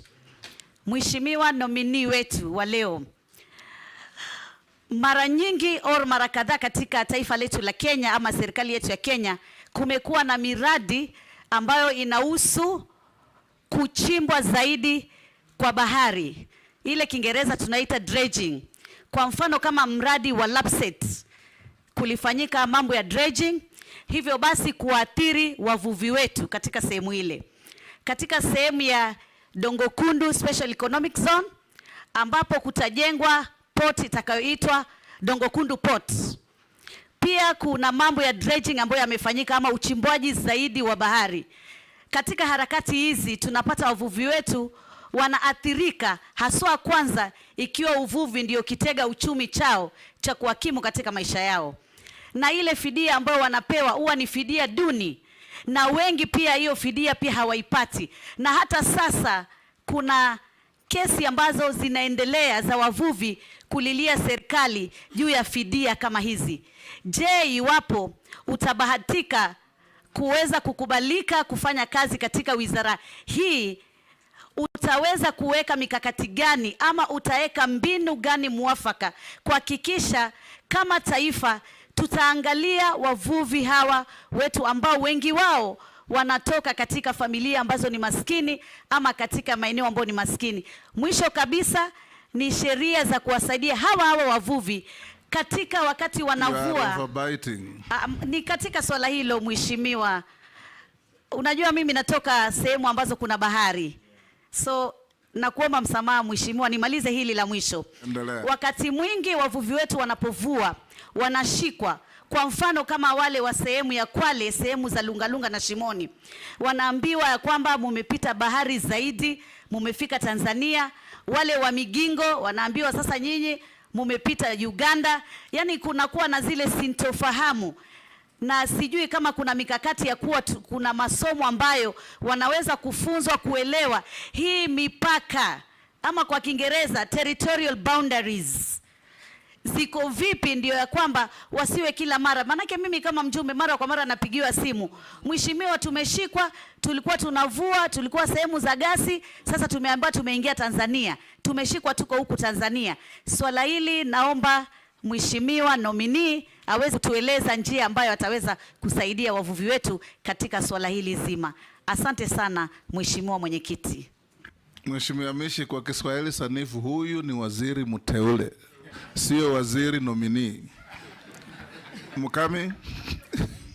Mheshimiwa Spika, nominee ndio hiyo, mteule ni nominee. Yaani umekuwa wewe ulisema utauliza swali kwa Kiswahili. Umeteuliwa. Sasa Kiswahili sanifu ni waziri mteule. Ali Spika na mfunza Mishi Kiswahili leo. Leo nafunza Kiswahili. Yes, Mukami. Thank you, Honorable Speaker. Honorable Speaker, I want to admit that I am really touched with what nominee has said, where he has come from to where he is. And I'm sure, being a Sunday, there are so many people watching, especially youth, and even the media people who are here, that God can bring you from down there to up where he is today. My question is regarding hustlers. Small-scale mining in Kenya employs more than 140 people and supports over 800,000 households. Our workforce times larger than its equivalent in large-scale mining, which employs just 9,000 people. However, several constraints limit its economic potential due to informality, poor health, and safety standards, a shortage of access to geodata, and financial challenges. As Cabinet Secretary, if you are going to be approved, what measures will you implement to elevate the hustlers of artisanal small-scale mining? Thank you, Honorable Speaker. Caleb Amisi. Thank you, Mr. Speaker. Mr. Speaker, just like Honorable Mishi, I also wish to state that the nominee before us is been serving as my deputy party leader, as well as my very close friend, so we've interacted a lot, but that will not conflict my role in this very important process. Honorable Speaker, I have two questions to the nominee. One, marine, you are aware that there exist marine resource utilization contracts between Kenya and other fishing powerhouses around the region or even beyond on the use of marine resources.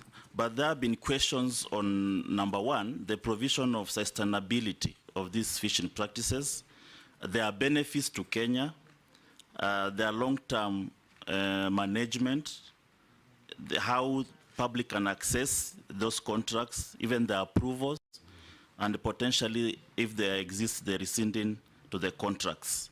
What do you say about it, if you know about the contracts and how you will make Kenya benefit? And then secondly, Mr. Speaker, allow me to ask this, because in my second term now as a member of parliament, I've served in the Committee of Defense and Foreign Relations, where I had an opportunity to vet, I think cumulatively close to 60 ambassadors, high commissioners, consular generals, and state representatives to the international organizations.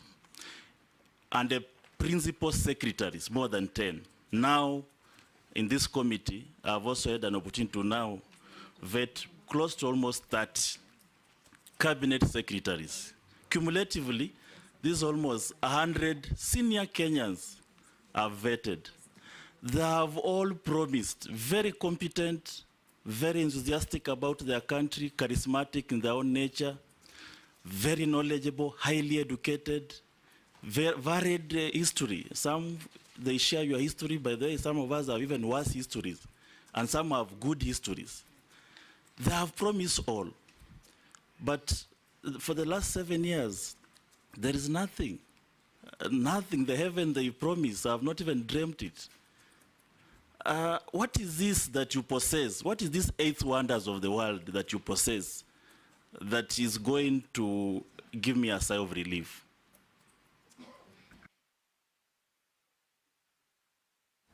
Nominee, answer those. The question from Honorable Shuri actually had been asked by Chungwa and somebody else, but answer that. So, Mr. Neglected mine piece. Yeah, Mr. Speaker, I had said earlier, this is something we're going to look into, and for the future, to prevent that from happening, we will have to find a way to create some sort of... You said you'll bond the miners. Yeah, bond the miners.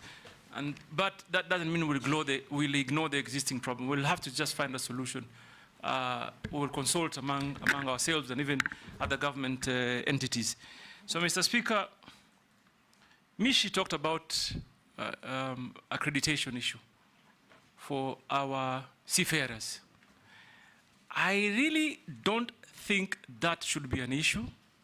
What I can promise Honorable Mishi is that I, if approved, will embark urgently and immediately to see that we have a seamless process for our young people in Kenya who want to pursue seafaring as a job are facilitated.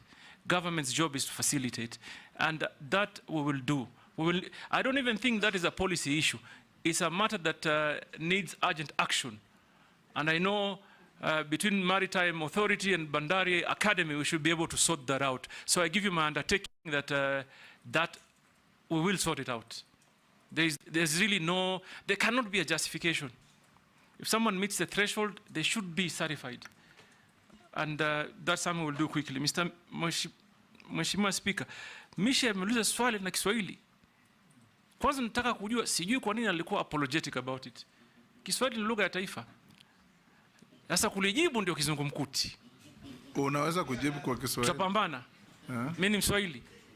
So, Mheshimiwa... But you know, parliamentary standing orders require that since you studied in English, you must go in English all through. But Mr. Speaker, then that will be double standard. I allowed Mishi. I'll give you also the same latitude to answer in Kiswahili. I know Honorable Mishi was playing to the gallery. No, I'm sure on Chair, it's a valid question. Valid, and the gallery is equally valid. That's why I'm representing them. Honorable Mheshimiwa Mishi anaongea na watu wake wa Likoni na wengineo ambao wanaelewa Kiswahili.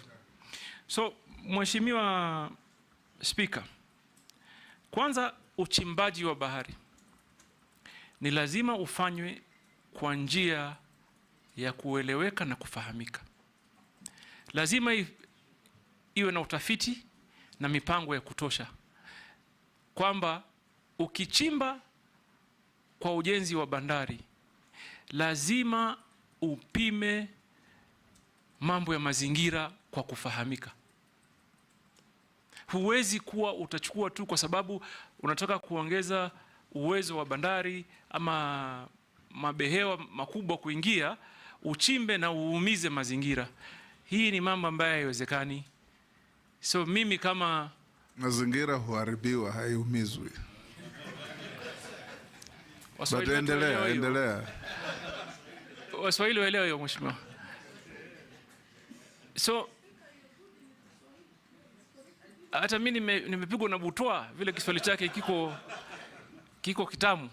So Mheshimiwa Speaker, mazingira lazima yalindwe. Na sababu muhimu ya kulinda mazingira ni kwa sababu mazingira yanasaidia katika eneo la uchumi la wananchi. Na mimi nataka niseme, hata nikimaliza nilikuwa nimeandika pointi 10 ambazo nataka kuzisema, nitakwambia, ambayo naona vile tunafaa twende. Lakini haiwezekani kwamba ubora huu ushinde ubora mwingine zaidi. Lazima kuwe na balance, uwiano na usawa.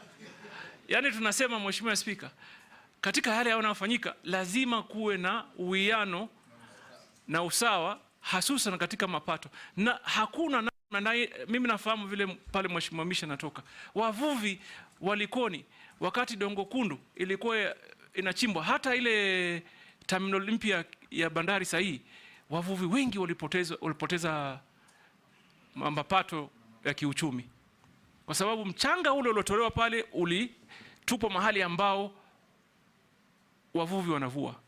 Na Mheshimiwa Spika, sijui kama unajua njia ya uzazi wa samaki. Wasamaki wanazaa kwenye mapango kule baharini. Sasa mara tu utakuta mchanga kiwango kikubwa kimekuja kikafinika maeneo ya uzazi wa samaki. So inapunguza sana. Mheshimiwa Mishi, mimi nataka nikuhakikishie, lazima tuweke mikakati kabambe ya kueleweka na tutathmini hali halisi kabla tukubali mambo ambayo yataumiza Wakenya kiuchumi. Na tena sio Mombasa peke yake. Lamu, ziwa la Victoria, ziwa la Turkana, Nakuru, Naivasha na kwengineo. Kwa sababu Mheshimiwa Spika, mambo haya yanachangia pakubwa katika uchumi wa nchi yetu, kiutalii, kiuchukuzi, kimaisha kwa jumla. La mwisho, Mr. Speaker, Alamishi alisema mambo ya mipaka na akasema mambo ya Tanzania na Kenya na Uganda Migingo. Mheshimiwa, mimi naonelea hivi, nchi hii, serikali hii, kwa in the spirit of East Africanism, yani kwa ushirikiano in that spirit ile ya umoja wa East African, lazima tuzungumze mambo ya mipaka kikamilifu. Kwa sababu mimi nilikuwa mbunge katika bunge la 10, Migingo imekuwa ikizungumza mpaka leo, tutazungumza Migingo. Mheshimiwa Spika, nakumbuka ulivyokuwa waziri wa mambo ya nje ama kigeni, mambo ya nje, Mheshimiwa Daud anichanganya kidogo, sema kigeni, mambo ya nje, ulikuwa unapambana na mambo ya mipaka ya baharini. Na nakumbuka tulisongeza zaidi ya nautical mile 300 na almost. Tulipima na tukazongesha kutoka mile 200 mpaka 450, na hizo stakabadhi nikazipeleka kwa Umoja wa Mataifa. Sasa, New York. Sasa Mheshimiwa, mimi maoni yangu ni kwamba kama nchi ni muhimu tuzungumze kikamilifu mambo ya mipaka, Migingo, Tanzania, Somalia, Uganda na popote pale ambapo panatuhusu mambo ya mipaka. Ni muhimu, na umuhimu wake uko wapi? Hiyo utalinda haki za Wakenya wa siku za usoni. Hasa ukisikia kwamba kuna madini, kuna rasilimali, conflict inaanza. So Mheshimiwa Speaker, tutaka tufanye namna hiyo. Mheshimiwa Mukami, you cannot, if you are government or in government, you cannot ignore a sector that employs 140,000 Kenyans. You cannot. That requires us to quickly develop a strategy on how we will sustain them. Those are the people that probably are looking upon us to deliver help. So what do? We need to come up with an actionable strategy on cushioning them, training them, like I said earlier, and creating market for them. So I will work closely. First of all, I will go to them. Mr. Speaker, if this House approves me, the entire first month, I will listen. I will go to every area to listen to the views, to the challenges, and also probably they have and they identify and they know the areas of potential. So I will listen. Once I listen and gather actual data and information, we will develop together with this House a clear action plan to cushion and grow the numbers, because 140, in my opinion, hasn't met the potential. It can be greater than that. Mr. Speaker, Caleb Amisi asked on marine utilization, sustainability. Number one, I don't think we've even tapped the potential. We've just probably, it's just a scratch on the earth or on the surface. The potential in the maritime utilization is great. But there may be some predicament, Mr. Speaker. And at this point, I want to tell Honorable Caleb, we would work with you at the committee level, but also work with possibly the Attorney General, because we need to develop a clear legal strategy on how we can relook, for example, at the treaties and the conventions and the licenses and the agreements that this country has gotten into. I say this why. Caleb, are you aware that the Kenyan coast is an important corridor for tuna, yellowfin tuna? It is. Are you also aware that our allocation for yellowfin tuna, our quota for yellowfin tuna is 3,000 tons, yet the EU has 76,000. So there are great legal issues, but we must get into them. And therefore, we may need to develop a strategy between this Honorable House, possibly the Attorney General, because there'll certainly be a lot of litigation issues. And therefore, if we do the strategy well, we should be able to address those issues and ensure that, that what is for Kenya remain, what is for Kenyans remain for them. Finally, you asked me if I am going to be my friend, Caleb, I'm that one that you're looking for.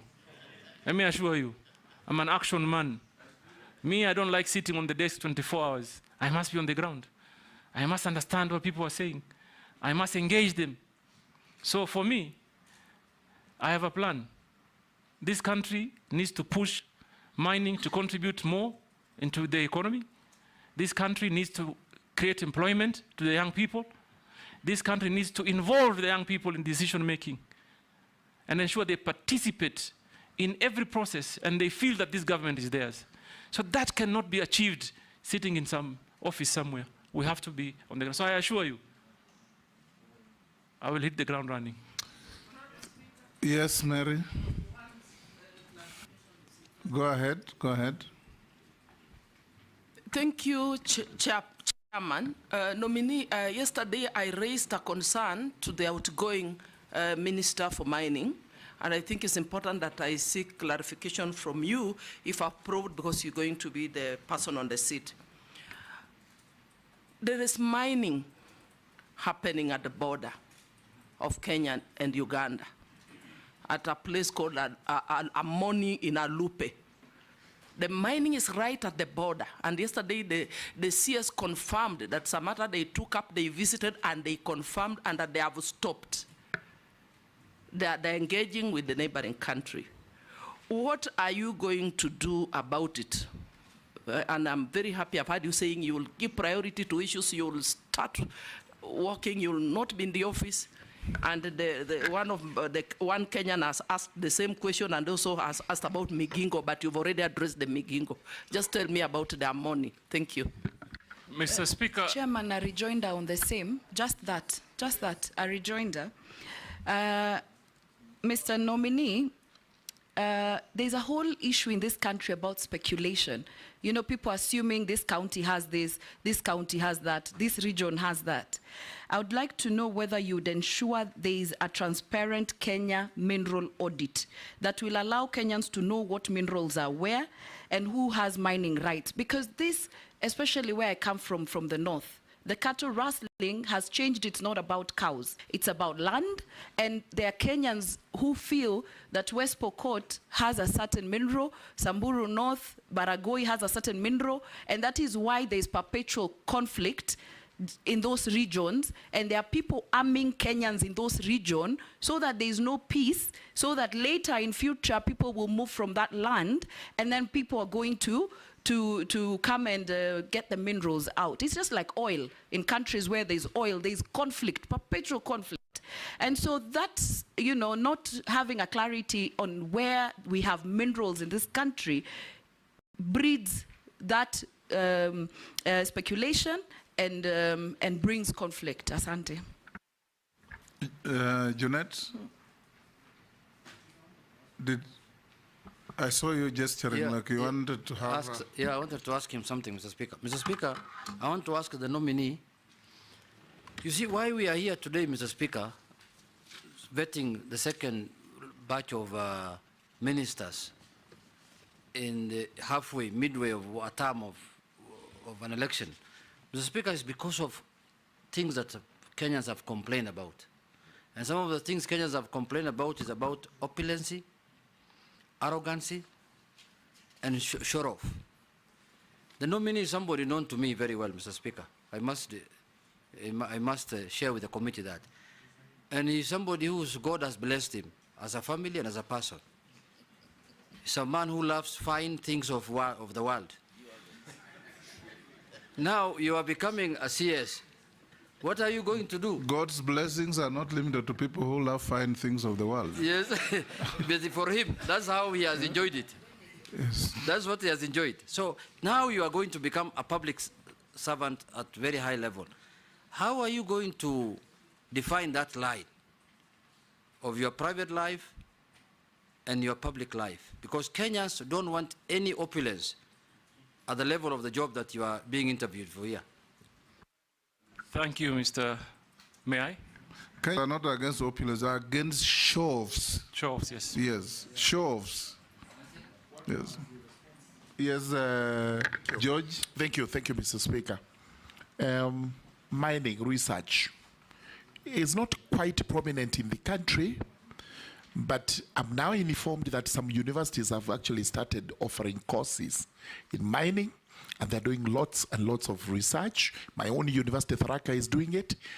Confirm that if this committee, if the House approves you and confirms you, you will actually collaborate with the various universities in the country so that we have better research and better studies, including absorbing those who are studying mining, so that we have local experts. We don't have these foreigners coming from all over pretending to be the experts and cutting away our minerals. Running out of time, but Kosing? Mr. Speaker, just one thing, Mr. Speaker, I forgot.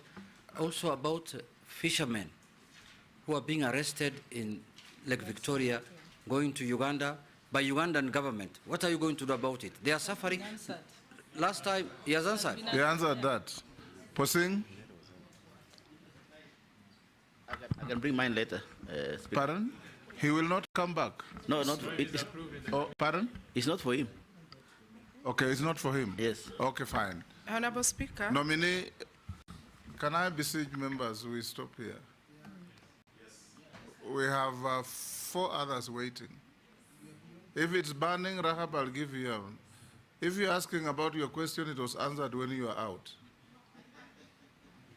It's not about my question. I was just asking about the gender imbalancing in the fishing industry. What he'll do so that women can be involved. He said that thousands of women handling fish when it lands on the beaches. I thought? Yes. Pardon? But take the question and answer the honorable member about gender parity in the industry. Okay. So, Mr. Speaker, the first issue was by Honorable Imesa on some mining that around the border area that is contested. What I want to tell you is that I've also heard about the same issue, for example, in Moyale County. And I am going to work with members of parliament, governors, very closely to ensure what rightfully belongs to Kenya stays in Kenya. And that opportunity is secured for and on behalf of the people of Kenya. So we'll work very well together. That assurance government is about continuity, and what Mvurya committed, I will take on and move forward with you. Answer the remaining questions in 2 minutes. Mr. Speaker. From Naisula and Junet. If you could allow me, maybe just from what Junet said, on your declaration of net worth, I see you have valuables and jewelry of a good amount. Maybe you could tell us, amongst those in relation to what Junet was asking about opulence, the show of opulence, as the speaker put it. And I know you've been very active on TikTok. Can you assure the people of Kenya that these valuables and jewelry here will not be part of the things that they will see on TikTok? Because I think that is what annoys Kenyans when they see it. And because you are coming into public office, just to be sensitive that Kenyans, as much as you have declared it here, may not want to see those things. Mr. Speaker, I think what my brother Kimani Ichung'wah is trying to say is referring to what they will see. I'm actually focused on what they've already seen, because it's been there. But what I want to assure this honorable committee, I appreciate certain factors of life. And you must have a balance. You must have a balance. When you're serving the people, you must, first of all, make them feel comfortable. You must make them feel you're one of them. So opulence for me, no. When I am working, I am working. When I'm enjoying myself in my own setup at home, that's fine. That's another story. But when I'm going to the Kenyan people, my dedication is to work for them. And my experience, Mr. Speaker, tells it. I have, thank God, been elected 3 times. 3 times. And I thank God also, for example, you asked of the valuables, jewelries. Largely, I'm talking about watches. And I've been wearing even before I became member of parliament, long before. But I know how to balance. I don't have to wear it so I can show off for what? What value will it give to anybody? So I enjoy wearing it. Even this morning I was debating, should I wear a watch? Shall I not? Really, and it was a big debate there at home. I said, nitaficha tu kwa hii. I don't have to show it off. I'm sure it is only now you are realizing I was wearing a watch. So show off for me there's no way I'm going to show off, Mr. Speaker. That I can assure you. Mr. Mheshimiwa Naisula.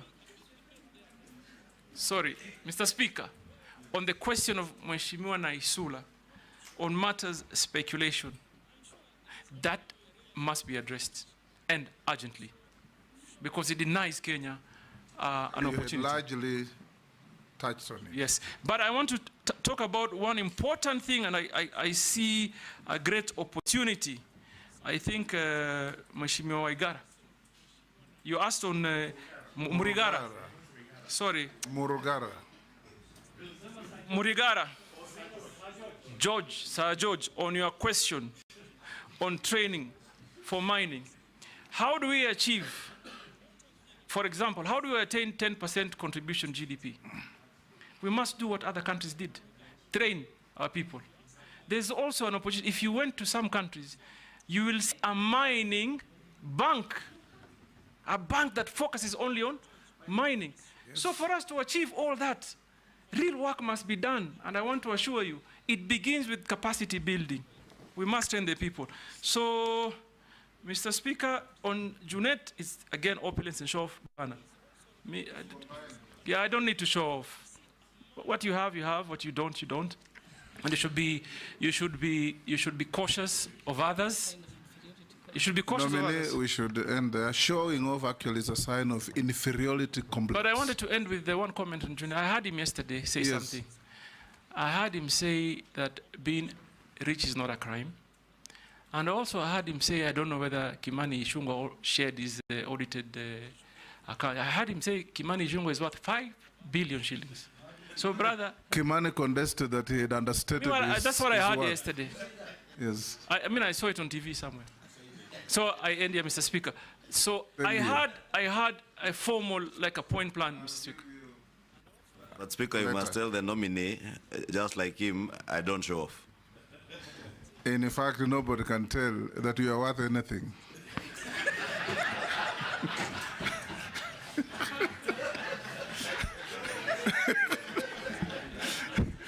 Mr. Speaker, and that must be the culture in Kikuyu constituency. Nominee, we are coming to an end. Naisula has asked me to remind you to respond to the issue of your public statement never to talk to your appointing authority. Although I told you that it's okay, only fools don't change their mind, but in Naisula I would want the public to hear from you.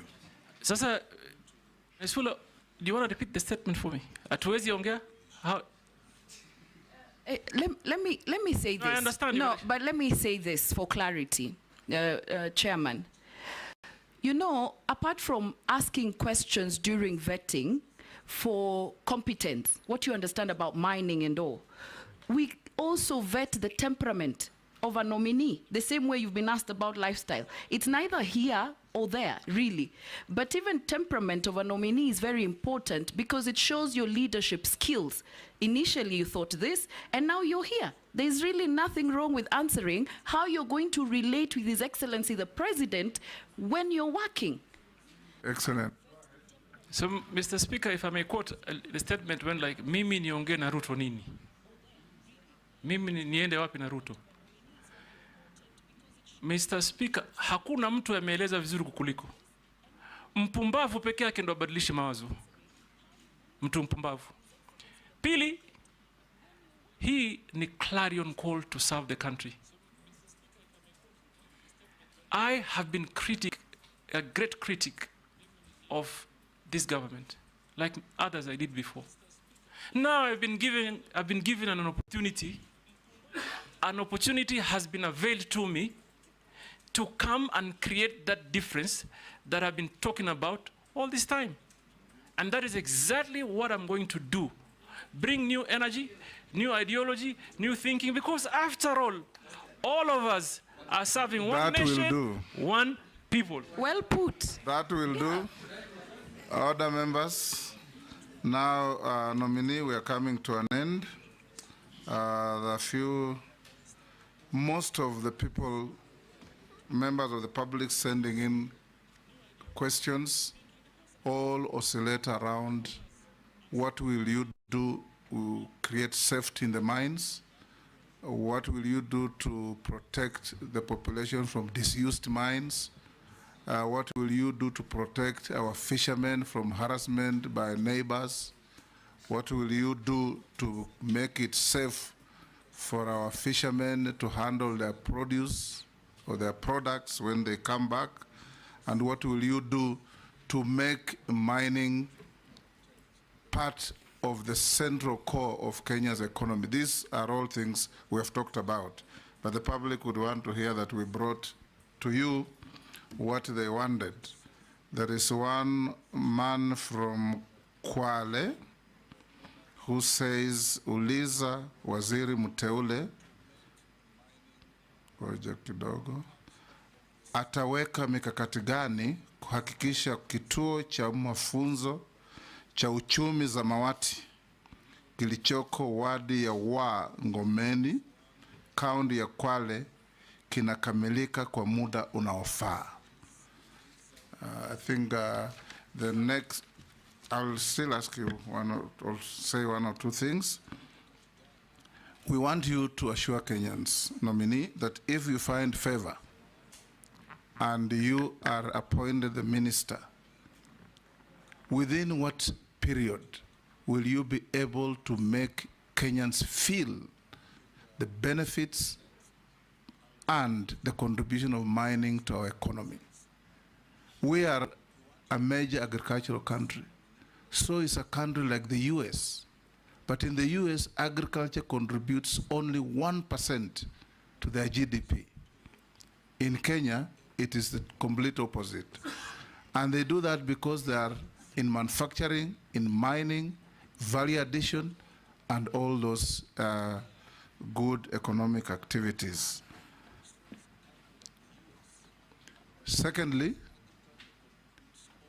ensure that Kenyans participate in this exciting new economic venture.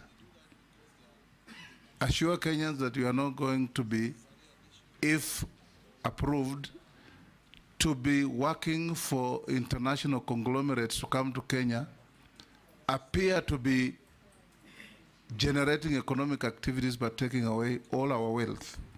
We want to see mining being part of the central feature of our economy.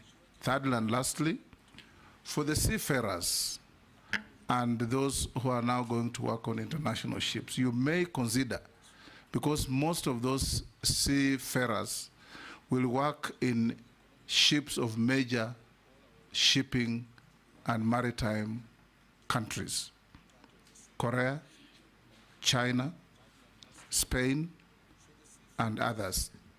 You may consider, and Germany you talked earlier, to introduce basic language courses at our college in Mombasa in these languages, so that when they graduate, they have a basic knowledge of German, of Korean, or Chinese, or Mandarin, or whatever.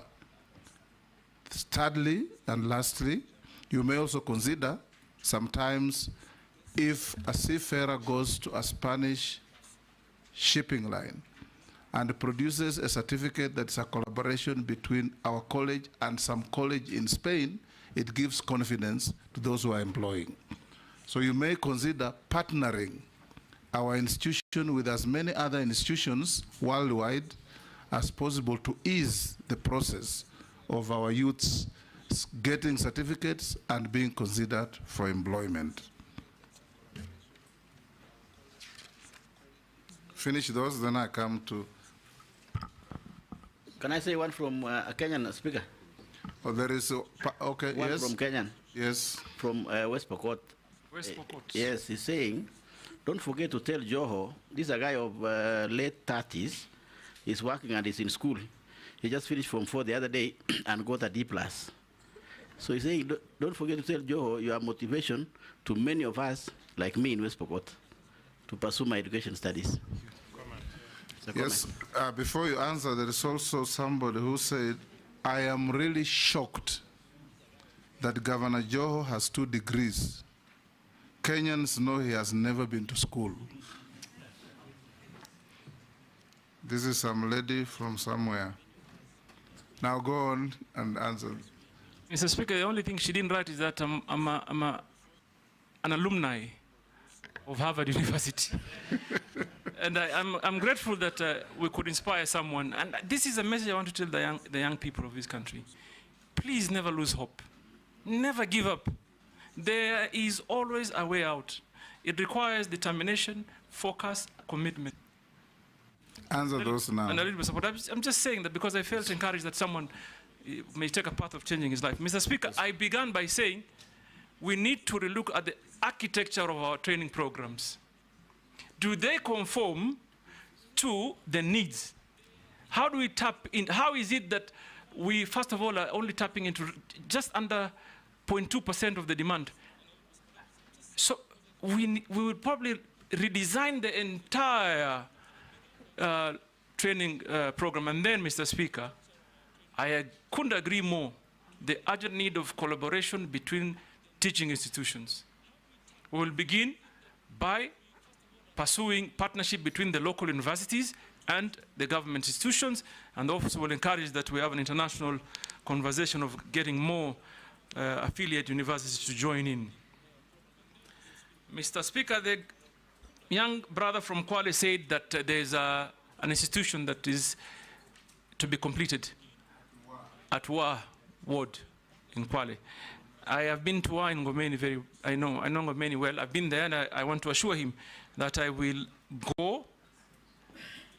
For me, I will visit them, and I'll make sure that the projects that have begun come to a conclusion.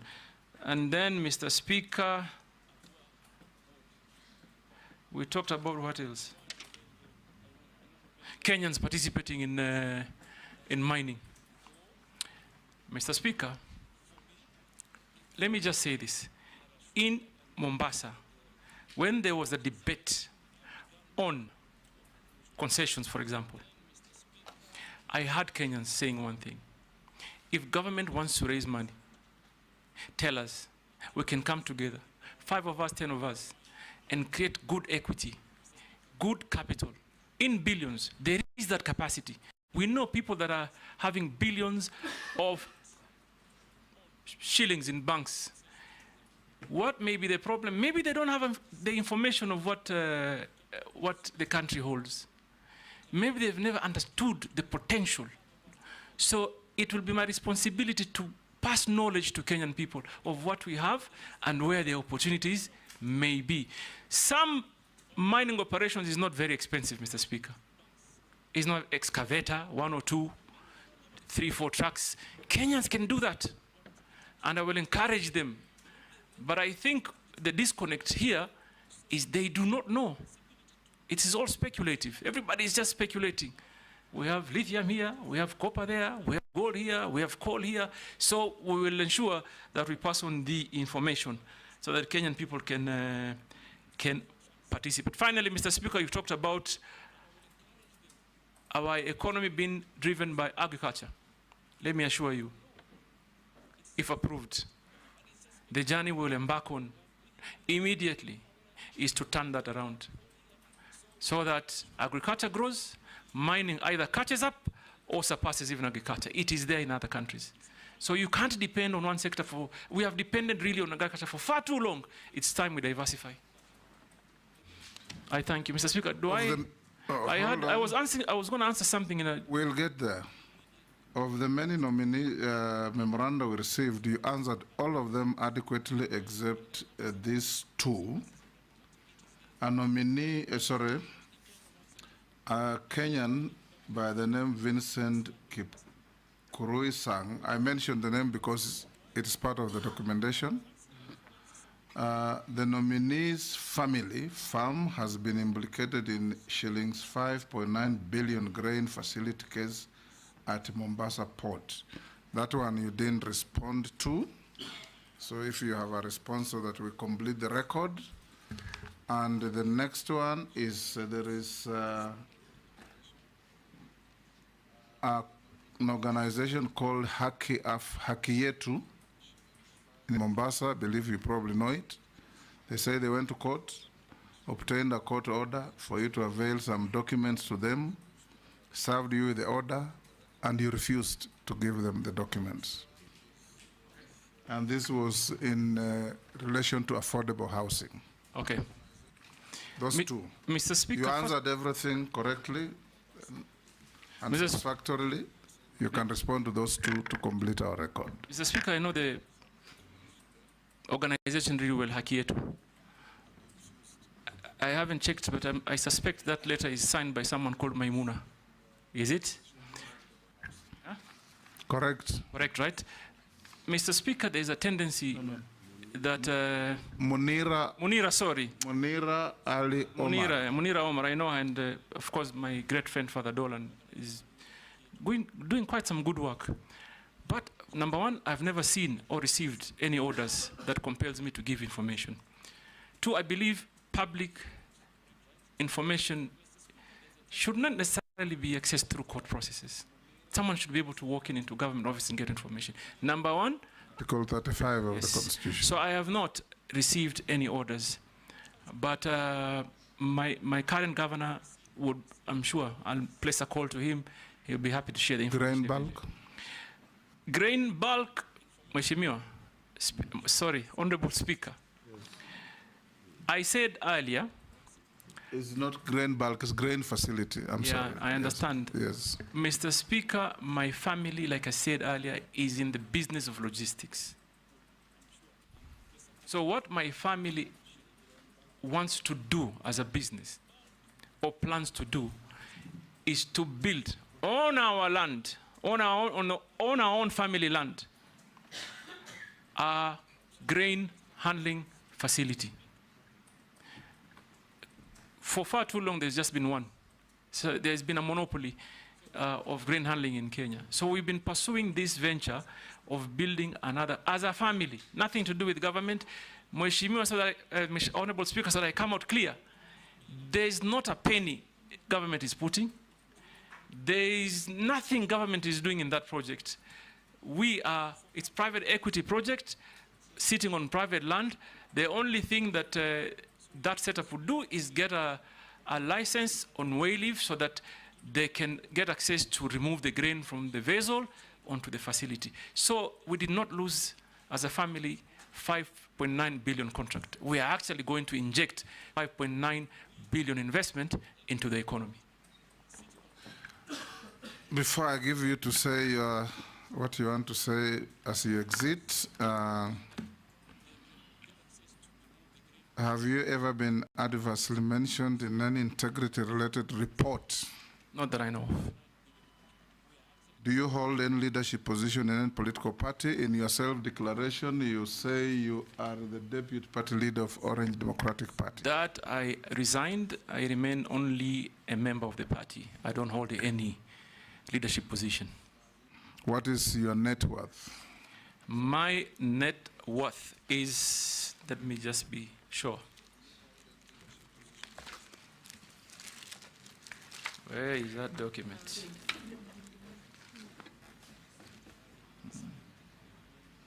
Where is it?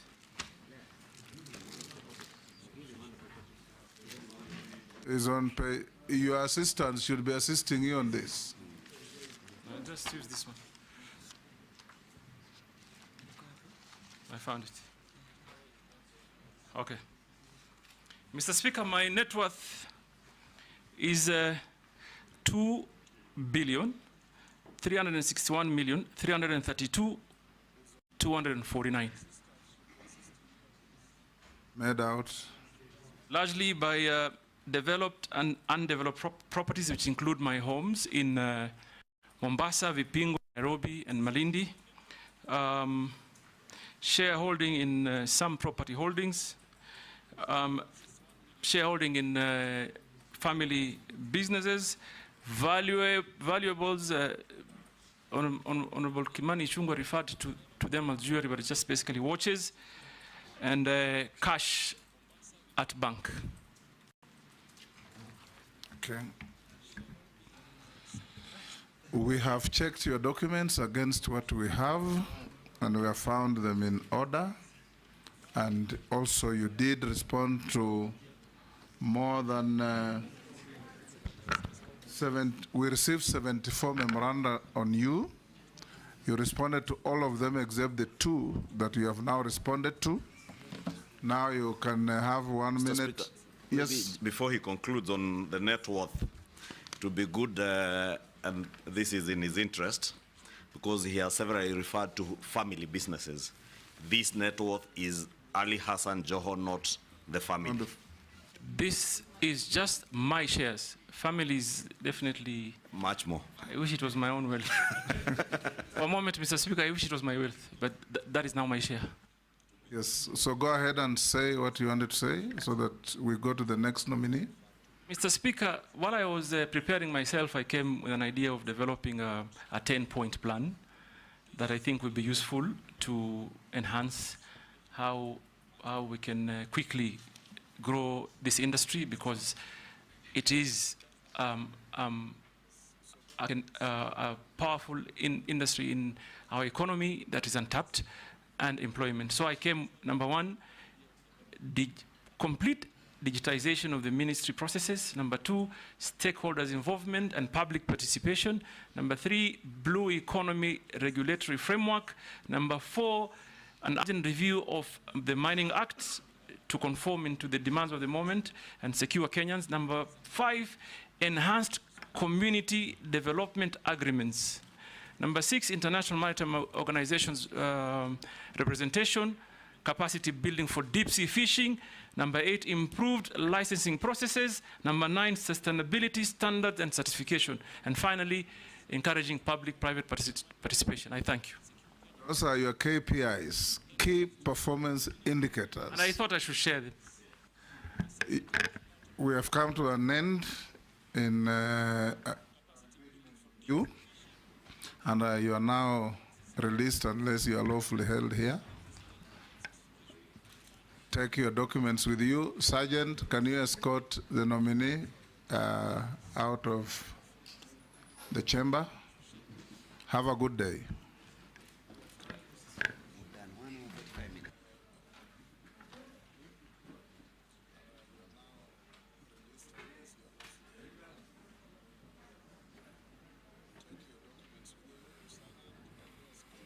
Honorable members, 10 minutes for preparation for the next nominee.